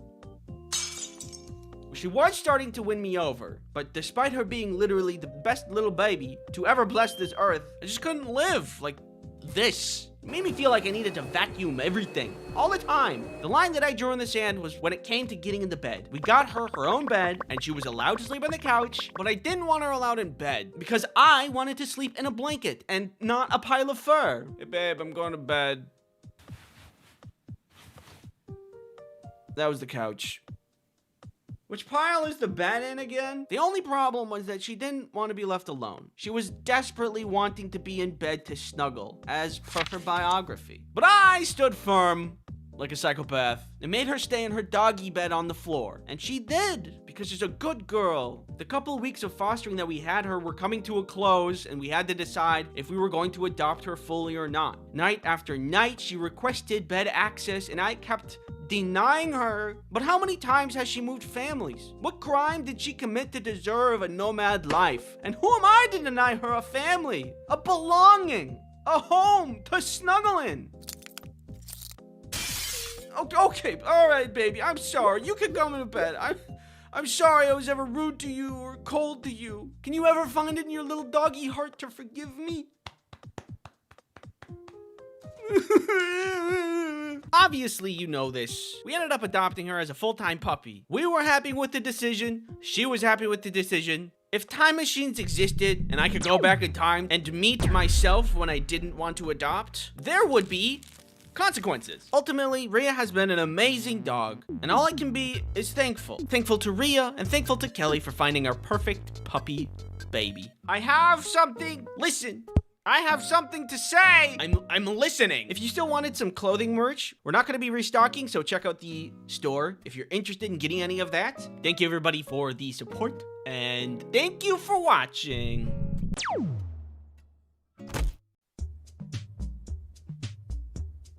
Get on the ground! I asked you what food combinations would get you into this situation, and that's you, Kirby. Look at you, living life. Not a care in the world. What's your secret? And many replies later, I have enough evidence to put you all away for 30 to life. So let's begin. Banana slices in cereal with milk. The milk gets rid of the banana aftertaste. Banana aftertaste? Isn't that just banana? And makes them sweeter. The cereal adds a crunch to every bite. Thumbs up to this one. It's important which cereal you choose though, because I've had this, specifically with Honey Nut Cheerios, and it's good. You got the honey, you got the nut, you got the Cheerios, and you got the banana. And it's all good. Those flavors, they mix, they're good. But if you're out here like, oh, I'm just cutting up a banana, gonna add it to the cereal, just let me go get my cereal. I call it Spam. Oh god, there's a name for it. You make a s'more, oh no, put a thin slice of Spam cooked over the fire instead of the marshmallow. No! It's sweet, salty, crunchy, and savory all at once. You are irresponsible. What's next? Spam and ice cream? Tea? Pepsi? Oh, maybe I shouldn't give him any ideas. Spam is one of those foods that gets a lot of hate, I think, because its consistency. It's really goobly. It's also really salty. I really like it because it's so salty. But to add it to s'mores? What are you doing? Why would you do that? To me, personally, I have been affected. You know what else I get affected by? Internet privacy. NordVPN is a virtual private network service that helps you protect yourself online. NordVPN helps you with so much, like stopping intrusive tracking.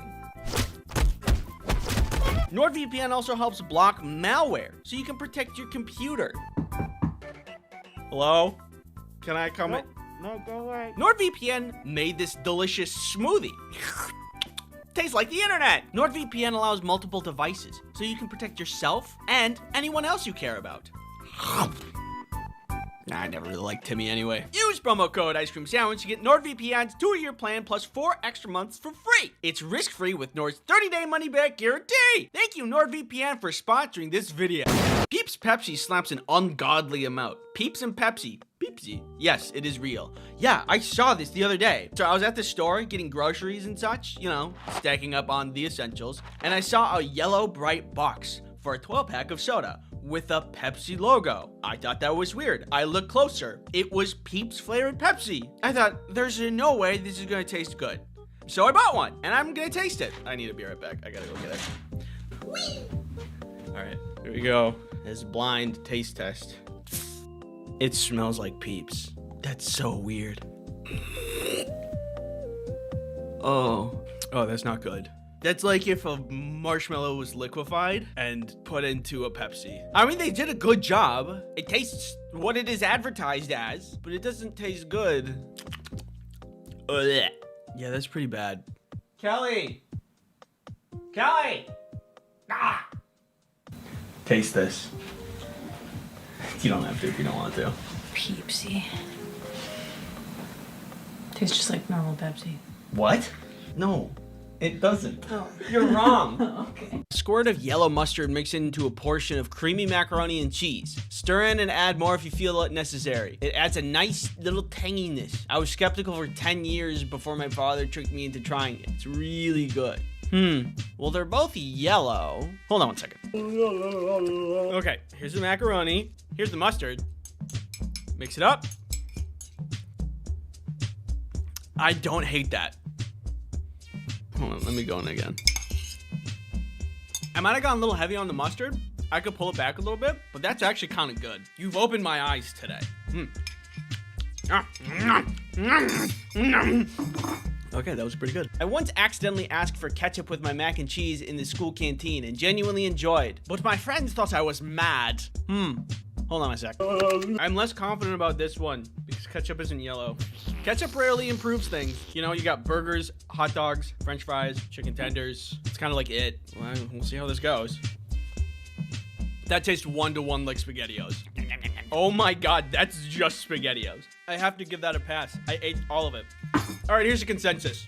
I feel a weird, vague sense of shame, but none of these are bad. To the outsider, off-putting, but now that I've been on the other side, you're not going to jail. It's okay. You're innocent. My sister used to have peanut butter and jelly and dip it in ranch. What we are seeing now is a victim of immeasurable psychic damage. His facial expression is a telltale sign of irreversible harm done to billions of neurons and synapses. Poor guy might be dead. It still hurts my soul to this very day. How do you do that? You can't just do that by accident. You can't be like, oh no, I'm falling. Oh God, my ranch and the peanut butter jelly. Oh. That's deliberate. And if a crime is premeditated, it gets you more jail time. And I'm from the Midwest. We dip our pizza in ranch, which is very normal and fine and makes sense. And if you think it's gross, well, an enemy of an enemy is my friend, so let's make fun of them. Ew, gross. I eat them with pepperoni. Michelle, stop. Everybody stop being creative with peanut butter and jelly. Peanut butter and jelly is good as the way it is. I will weaponize this megaphone. Thanks for watching. The lesson here is that food is weird. And if you eat food, you're weird. I drink the water from Tuda cans.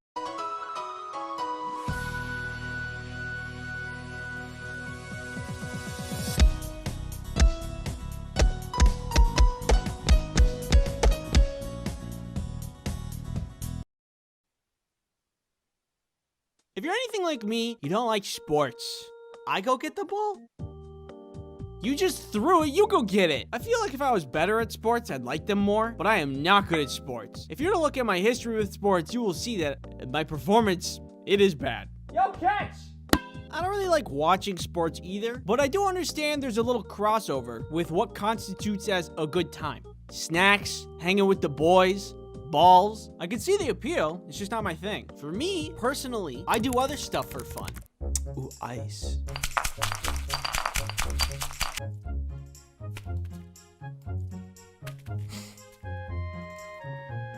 Woo! Give it a good stir. I did it. He likes it. You want a sip? You want a taste? it? You like it? Oh, yeah? Yeah? You want it? You want it? Go get it. The other thing I like to do for fun is learn things online indiscriminately. Well, there's no easy way to say this, so. I am sponsored by Skillshare. Again, Skillshare is an online learning community for creatives where millions come together to take their next step in their creative journey. Have you looked at my YouTube videos and thought, Well, if you'd like to make your own YouTube channel, you can. Learn from the man, the myth, the legend himself, MKBHD. Writing your script, shooting your videos, growing your channel. It's really good. Maybe I should take this class. Skillshare is specifically made for learning, so there's no ads, which is great. And there's new premium classes always being added, which is also great. It's great. Skillshare costs less than $10 a month for an annual subscription. But if you'd like to try it for free, then there's a link in the description that will give you a free trial of premium membership for the first 1,000 people that click on it. Thank you, Skillshare, for sponsoring this video. Okay, so the first sport I ever went out for was basketball. Half court!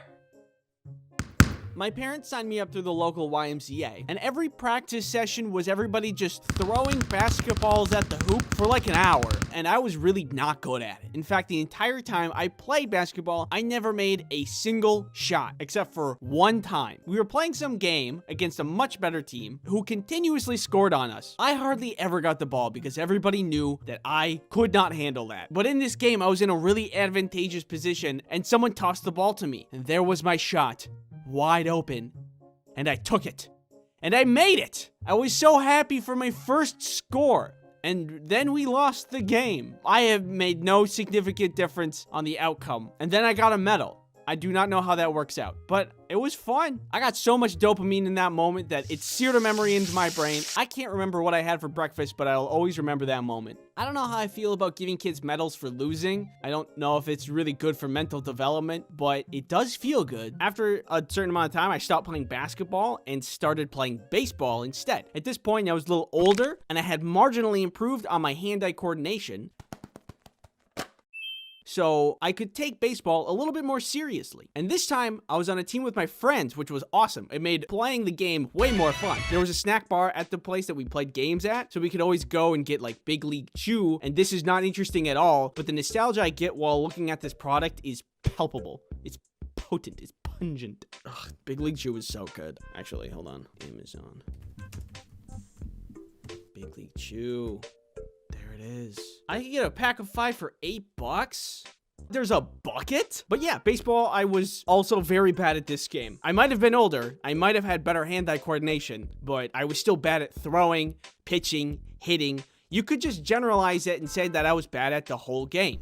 And you'd be right. I remember playing this one game where the ball landed right next to me. All I needed to do was pick up the ball and toss it. But while I was trying to pick it up, I wasn't looking at my hands. I was looking at the runner, just rounding the bases. And I kept missing while I was picking it up. So I was just looking at the dude taking all the bases while I was crouching over looking like a dumb idiot. And then I looked down and saw that I was missing it, picked it up and tossed it. But the runner got a home run by the time I threw it. Guess who was mad at me for that one? The whole team. If that doesn't sound that bad, trust me when I say it looked way worse if you watched it play out. Whew, tough inning. I'm gonna go get some more Big League Chew.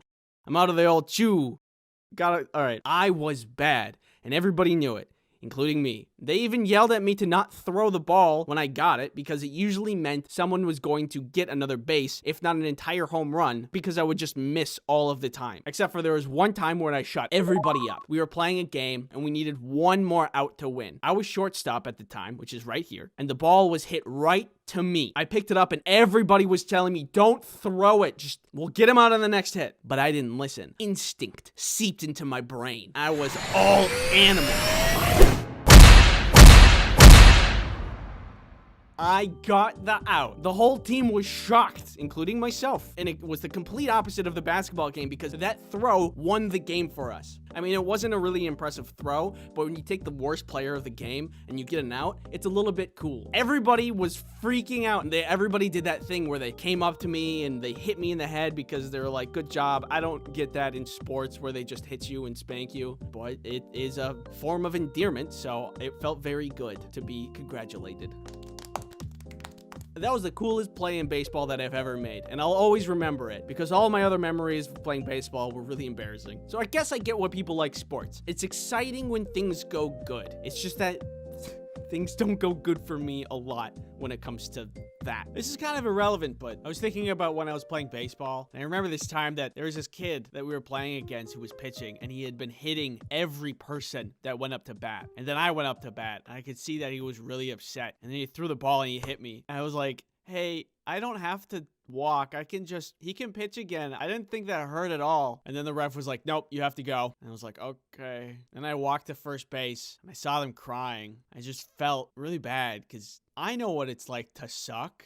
I hope that kid's doing okay today. If by some random chance of luck that you're out there watching this right now, just know that you're not alone. It's okay to suck. I suck every day. And then, after a certain amount of time, baseball was done. And then I moved on to track and field, which was really fun because it's easy. You have to do one thing. Run. I like track and field because I considered myself at the time to be pretty quick. I am speed. I definitely wasn't the fastest, but I still prided myself on my ability to run. There's no missing the ball on the ground or throwing a ball at a hoop. It's just run. And that I could do. Nothing really interesting happened when I played track and field, just because it is very simple. Look at him run. Yeah, that one's fast. But it was one of the sports I did. There was one day that I became really dehydrated that all I could see was white. Hey, does it seem really bright out here to you guys? But that's less about the sport, more about me being dehydrated. I'm surprised I'm alive these days. Anyway, and then I tried cross-country skiing, but that one was the worst because despite everybody's best efforts, I couldn't do it. Every practice after school, we would go out to ski, everybody would be shimmying around, and then there would be me shuffling in place for hours.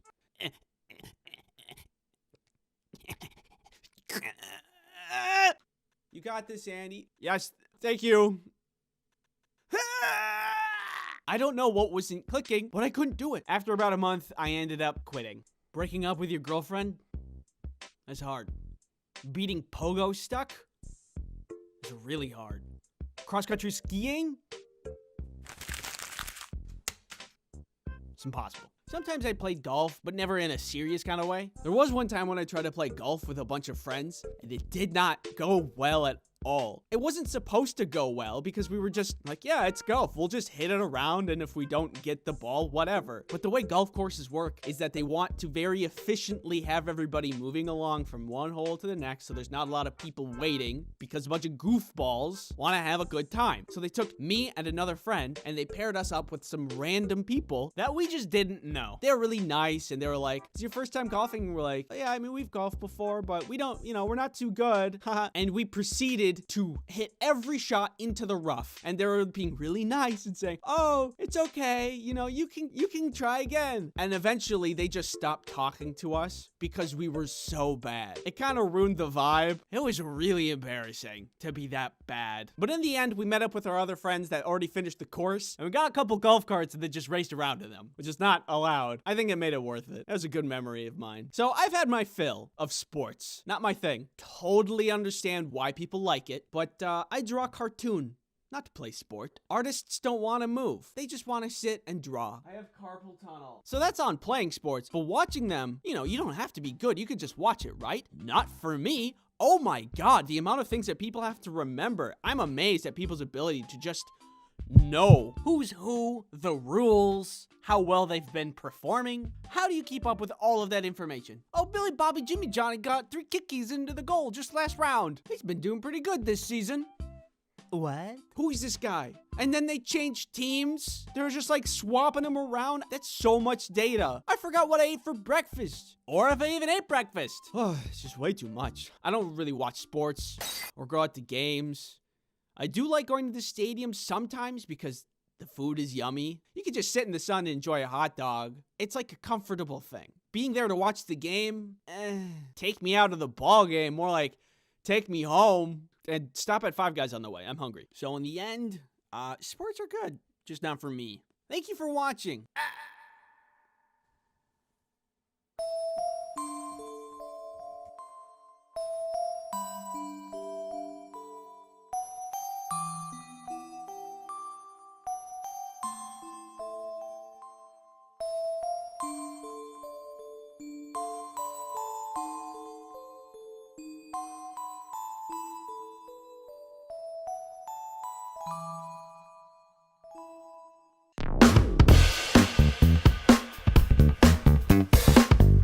The heart helps pump your blood. The lungs help you breathe in oxygen. The appendix helps you self-destruct.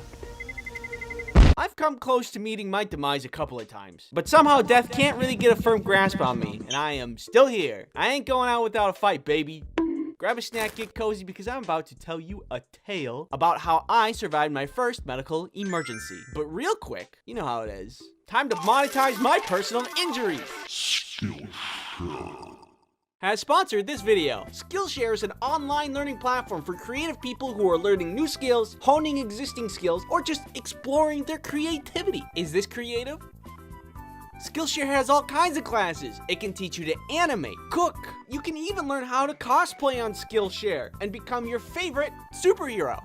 There's a lot to be interested on Skillshare. Personally, I would like to take this class on finding style and exercises to unlocking creative identity. Because look at their name. Also, the content looks pretty good. Since Skillshare is made for learning, that means there are no ads, and there's new premium classes always being added. In my description, there's a link for a 1-month free trial of Skillshare for the first 1,000 people that click on it. Thank you, Skillshare, for sponsoring this video. When this all happened, my medical emergency, I was still in college. Stupid, oblivious to the doom that I was about to endure, but happy. Bunch of friends and I woke up super early one day to be overachievers and go to an interactive programming workshop. More than me, my friends wanted to be overachievers. I was lured in by free food. All I had to do was show up, pretend to follow along, and then pack away as many calories as I could. Simple. We all get there and things are going smoothly. I'm enjoying several delicious pastries at no expense to myself. But starting to feel a little gurgly. My bowels were making a movement, and I figured I probably ate something bad and went to the bathroom to relieve myself. After going to the bathroom, I felt much better. Ooh, free food. And I went back to the original plan, having delicious and free. Oh, it's back. I was feeling really nasty again, and it was stronger this time. You know how sometimes your body's like, oh, I need to go to the bathroom. This was more of like, you need to go to the bathroom. I better stop eating this stuff. As the seminar went on, I started to get more and more sick and looked more and more pale. I would draw that here, but you know. It got so bad that I just left to go home. At this point, I lived off of campus and it took me like 20 minutes to walk home by foot. But I was so sick, I didn't even care. I was so determined to get home and sleep through whatever the hell this was and just be done with it. Halfway through the walk home, I was starting to feel really nauseous again though. Like throw up nauseous. I hate throwing up. However, nature is strong, and my stomach demanded a purge. But then I saw a truck driving my way, and I thought it would be really embarrassing to be seen throwing up on the side of the road at like 8 in the morning. So I just willed myself to not throw up. I don't know how. Eventually, I made it home. Still sick, but at least I was in bed. My roommate was home at the time, and I told him about what was happening. About all of my symptoms, the loss of free food, which was the real tragedy, let's be honest, and my iron will that stopped me from throwing up somehow. He let me rest, which hardly happened because I did get sick in the bathroom a couple times. I can't describe it accurately how terrible this felt. I would not wish this on my greatest enemy. Later, my roommate was talking to his then girlfriend, and she was like, that sounds a lot like appendicitis. You should take him to the hospital. Hey, Andy. we should go to the hospital. Why? I'm gonna take you to the hospital. And so he did. At the hospital, I'm asked a bunch of questions. Where does it hurt? How long has it been hurting? When did this start? Etc., etc. And then the doctor told me, I think you have appendicitis. We're gonna have to move you to urgent care. What's appendicitis? It's the infection and inflammation of the appendix. Failing to treat it can result in rupturing and infecting your entire body, which is usually fatal. What's an appendix? It's a useless thin tube in your lower right abdomen. It serves no function of the human body. Yeah, so I was going through mountains of pain and suffering because this little tiny part of me that has no purpose was going haywire and could literally explode inside of me and kill me. I was bitter, but I had no other choice. They admitted me to the hospital for emergency surgery. This was not the plan. I was supposed to be pretending to work while enjoying free breakfast, not getting surgery. I've never had a plan go that awry before. Hey guys, let's go get some coffee together. This was certainly not what I had in mind. Despite the increased suffering that's about to happen to me, I think that I was really lucky. If my roommate was out of the house at that point, he might have never known and never been able to bring me to the hospital in the first place. I would have just stayed in bed for the pain to pass, and then my appendix would have exploded. Then I would have gotten a one-way free ticket to the River Styx. So there's like no refunds or... In the hospital, they take me to the scanner room. They needed to look inside of my sweet bod to assess the situation and to see how dire it was. I didn't know how they figured this one out, but I guess that I was too thin and that made the scanning more complex. And the nurse was like, "You are much too compact." And I'm like, "What does that mean?" And she was like, "This tube needs to go in your butt." Yeah, my intestines were just too close together, so the scan would be too hard to see, and they needed to pump me full of some kind of liquid to expand my intestines to get a better look and determine if it was actually appendicitis and what the real issue is. I don't know if that makes sense, but that's what they said. Maybe I should have stayed home. I mean, what was I gonna say? No, I'm trying to not die here. So that was a really unfun experience that I'm not gonna animate. After that, they confirmed that the situation was dire. So after the scanning room, I was back in the hospital bed waiting for the next steps when I got a visit from the anesthesiologist. We will call him John. He and the surgeon were talking, and I heard them say they needed to pump my stomach for safety. If they put you under for surgery, you need to have your stomach empty, otherwise it can be dangerous. Again, not sure why. All I knew is that I was sick and that these people were just going to try to save me. So everything was go at that point. John then turns to me and says with some kind of twisted joy, "Oh, you're not gonna like this." Yeah? Well, newsflash, John, I'm not liking any of this. I like free breakfast, not surgery. I didn't sign up for this crap. So this tube has to go in your stomach. To pump the stomach, you have to have a tube pushed down your throat. It's a long piece of plastic that you have to continuously swallow down until it reaches your stomach, and then they can turn it on and get all of the stuff out of your stomach. I don't think you need any convincing when I say that is terrible. Also, you can do it wrong. If you don't position your head correctly, it can hit the back of your throat and make yourself vomit. And guess what I did? I threw up everywhere. On myself, on the nurses, on the surgeon who was trying to help me with the tube. I'm not gonna animate this either, but all I know is that I have a distinct fear of tubes now. What if I don't make it through this? Will I ever see you again? Finally, I was rolled off to surgery and moved to the operating table. Oops, one more touch to the back of the throat for good measure. And that was the last thing I remember. I was out. That anesthesia, it really does the job. And then I woke up. Appendixless. I was cured. I spent the next day healing a little bit. My mom visited. I watched cartoons on TV all day. And I got soup and an icy pop and juice for meals, which seemed like a lot of sugar for a hospital to give someone. But hey, this is America, baby. Sugar is like our aspirin. And I didn't mind. I just went through a lot. My friends who were at the seminar thing collected all my stuff for me so no one would steal it, which again, it's really nice of them. Making this video makes me realize that I'm really lucky to have the people that I have in my life. They look out for me. Thank you for looking out for me. Because if you weren't, nature would probably have taken me by now. If you are feeling nauseous and have pain in your lower right abdomen, see a doctor. If you guys were at my AMA on Discord a while back, thank you very much for stopping by. Turns out it's really hard to answer questions fast, and I didn't get to all of them, but it was really fun. And if you missed it, I announced it on my Twitter and community page, so go there and follow me. Now, little Timmy, you know better than to steal cookies from the cookie jar. You know, I never told you this, but if little children eat cookies before dinner time, they spoil their appetite. And bat wings will sprout from their eyeballs, and they will fly away into the sun where they will explode. Hot take of the day, I think lies, they're bad. If you lie to somebody, there stands a chance that you could really hurt them. Hey, buddy! Go over there. Don't worry, it's safe. Why would you do that? But sometimes kids can be unruly. And I'm not a parent, so I don't know what's considered good parenting and bad parenting. But sometimes as kids, to keep the peace, we were lied to. And I think about that sometimes. At least for the lies that I was told when I was a kid, I think it's mostly fair. But come here, I gotta show you something really quick. This video is sponsored by Opera Browser! Are you looking for a cool browser packed with features? Oh, wouldn't you know, Opera Browser's a browser that has features. Are you like me and have about 600 tabs open at any given time? No? Weird. Normal browsers would shred through computer resources like RAM, CPU, and battery. But Opera browser is built different. Literally, it is built with features such as battery saving mode. So if you have 600 tabs open, which is very normal, it won't tank your battery, so you can do other important things on your computer for longer. And if your tabs are getting super cluttered from doing all kinds of important research, you can use workspaces to organize and simplify your browsing by switching context with one click at the top of your sidebar. Wonderful! Now you can get back to gaming without needing to worry about your browser.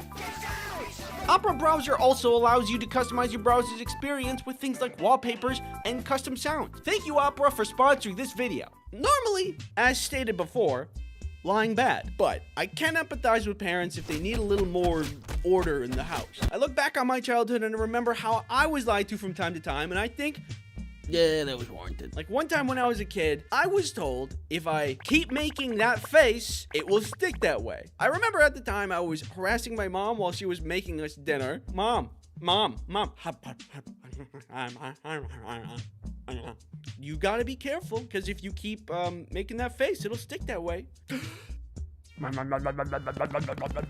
didn't believe this lie, but I should have. I am very gullible and believe most things. I would say 45% of my working memory, misinformation. But either way, in my opinion, this lie is fine. I admittedly was being a walking headache, and this lie, it really isn't that damaging. Unlike some other folklore tales, like little German boys being told not to put your fingers in pie or else you're gonna be taken away by a monster. Oh my goodness! A long time ago, there was a time where backlit things didn't exist, or were at least very rare, and if you were in a car on a road trip and wanted to read some spooky goosebumps, you would need an overhead light. I remember lots of times on road trips I wanted to play Pokemon on my Game Boy, but I didn't have any backlit stuff. As many kids my age, I too wanted to be a Pokemon master, obliterate every enemy I could with my team.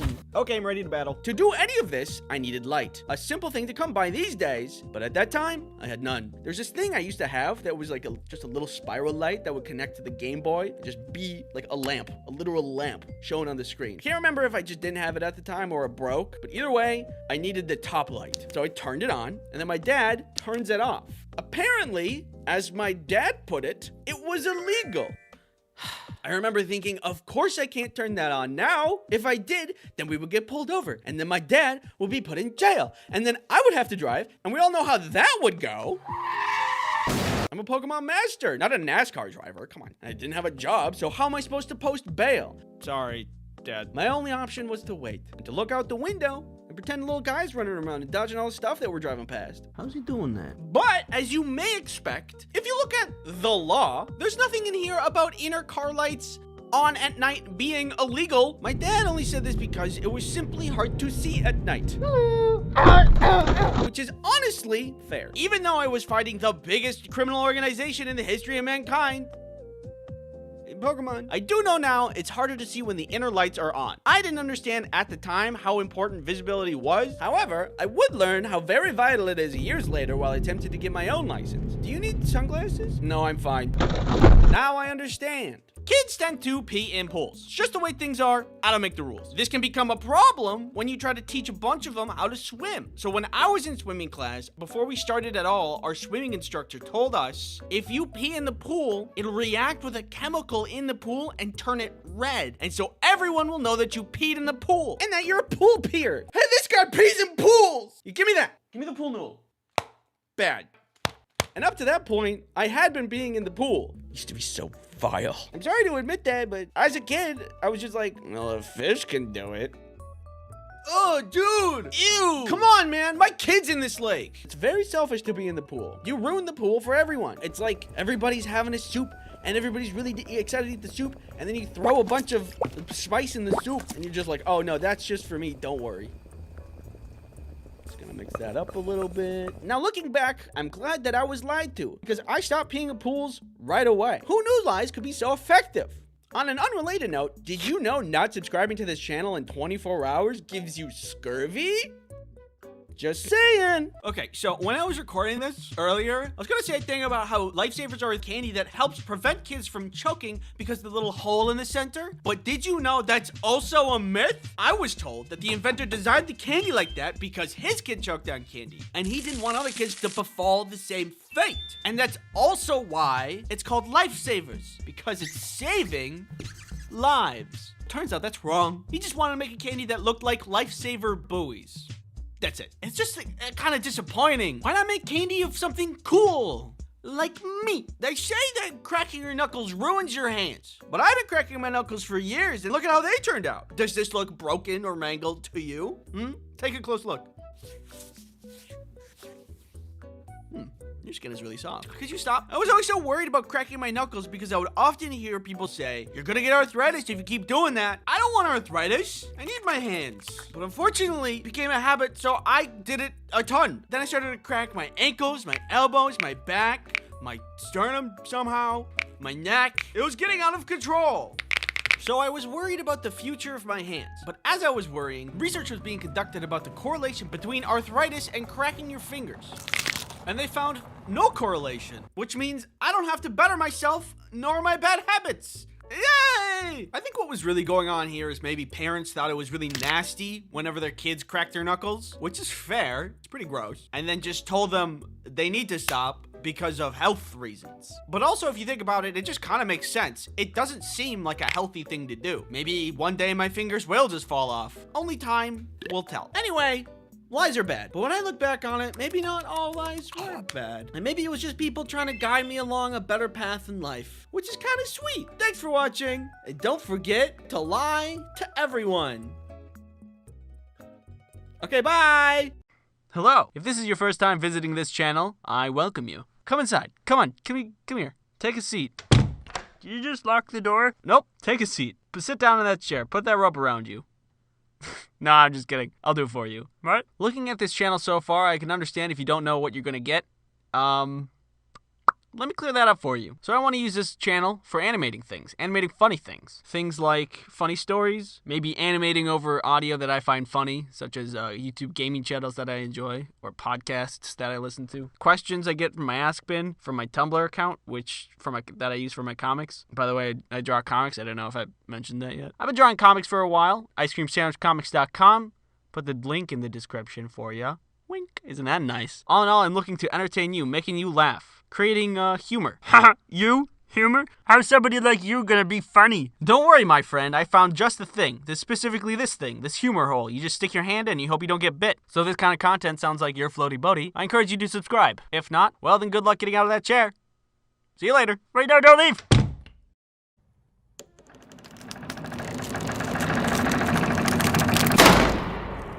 Nobody asked me to do this video, but also, nobody can stop me from doing this video. Doors, they're great. You can walk through them, you can open them, you can close them. You can even use them to kill a spider. I know what you might be thinking. Get on with it already. I'm dying to know what you have to say. Also, you're very cool, and I want to subscribe to you. And yes, I will get to it. But you know what they say, work first, play later. And this froggy lamp ain't gonna pay for itself. So, I am sponsored by Skillshare. Skillshare is an online learning platform for creatives. Millions of people use Skillshare to take their creativity to the next level. Step aside, Da Vinci! Are you a curious person who wants to learn something new? Then Skillshare is just for you. I learned how to play a xylophone. Skillshare has thousands of inspiring classes for creative and curious people. Explore new skills, deepen existing passions, and get lost in creativity. Check out this new song I just learned. Personally, I want to take this class, Portrait Photography, shoot and edit Instagram-worthy shots, taught by Jessica Kopasai, so I can finally take that perfect selfie. Oh yeah, that's good. You too can learn whatever you want on Skillshare. Learn how to create cute and cuddly balloon animals. You can also learn how to animate so you can create very good and skilled animations just like me.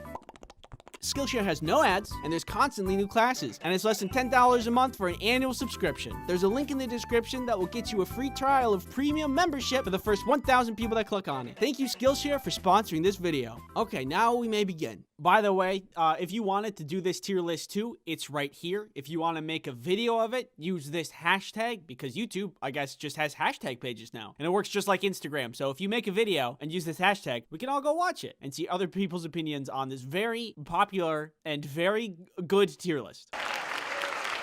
The first stop is the revolving door. The revolving door is a mechanical marvel with its beautiful presentation combined with spinny door go spinny wee wee wee. When is a revolving door not fun? It is the highlight of any building. It's like a little mini carnival ride built into the building.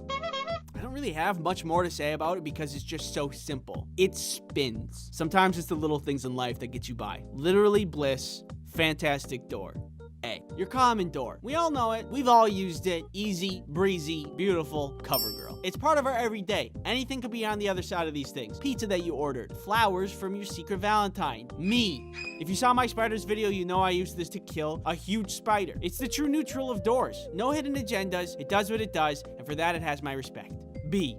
Okay, so sliding doors. It's like the ice level of doors. Slippy, slidey, and frustrating. I'm not talking about the ones that lead outside. I'm specifically talking about these dorks on wheels. Anytime I use a sliding door, I'm frustrated. You open it too fast and it bounces off the wall, and it doesn't remain all the way open. If it's not flush with the wall, then it's like those mildly infuriating pictures like, oh, isn't this frustrating? Don't you hate it that it looks like this? Yes, I do hate it. God. Also, if you need a barricaded door for whatever reason, like a clown is coming after you, and you need to block the door, can't really do that with a sliding door. Perfect. With this dresser, you'll never be able to get a snap. It's a D. If you have a barn door in your house, what? It's a worse sliding door. Not even flush with the wall. It just floats there. It's just like a sliding door, but unstable. Do you have cows in your house? Do you need some ultra fresh milk? If you answered yes, then, well, I can't really say anything about that. You are clearly a very powerful person. But still, bad door. D. Attic doors are terrifying. It's a staple of any horror movie. What kind of horrible creatures are you harboring just above your very head? Hey. If you are not afraid of this door, you have an iron will. Kind of like those people who work out without music. And it's kind of scary. Not gonna lie, it kind of freaks me out. I would not want this in my house. It is only scary. F. Screen doors. What can I say? Not a lot. C. Hidden doors. Fantastic. Never had one, but a friend of mine had one of these when we were kids. It was in his room too, and behind the door was a bunch of games and toys, and whenever we had sleepovers, we would hang out in that room all the time. It was awesome. It felt like we had a secret base for the boys. I will have one of these in the future, even if it costs me my life. Behind it, I'd probably have like a computer and like a bunch of bean bags, a projector for movies, a chest full of blankets, and then to get in, you'd have to like say a password or something. Welcome, Andy. I could go on, but I think we're all on the same page at this point. A+. Doggy door. Dog. And of course, last but not least, who could forget? Alright,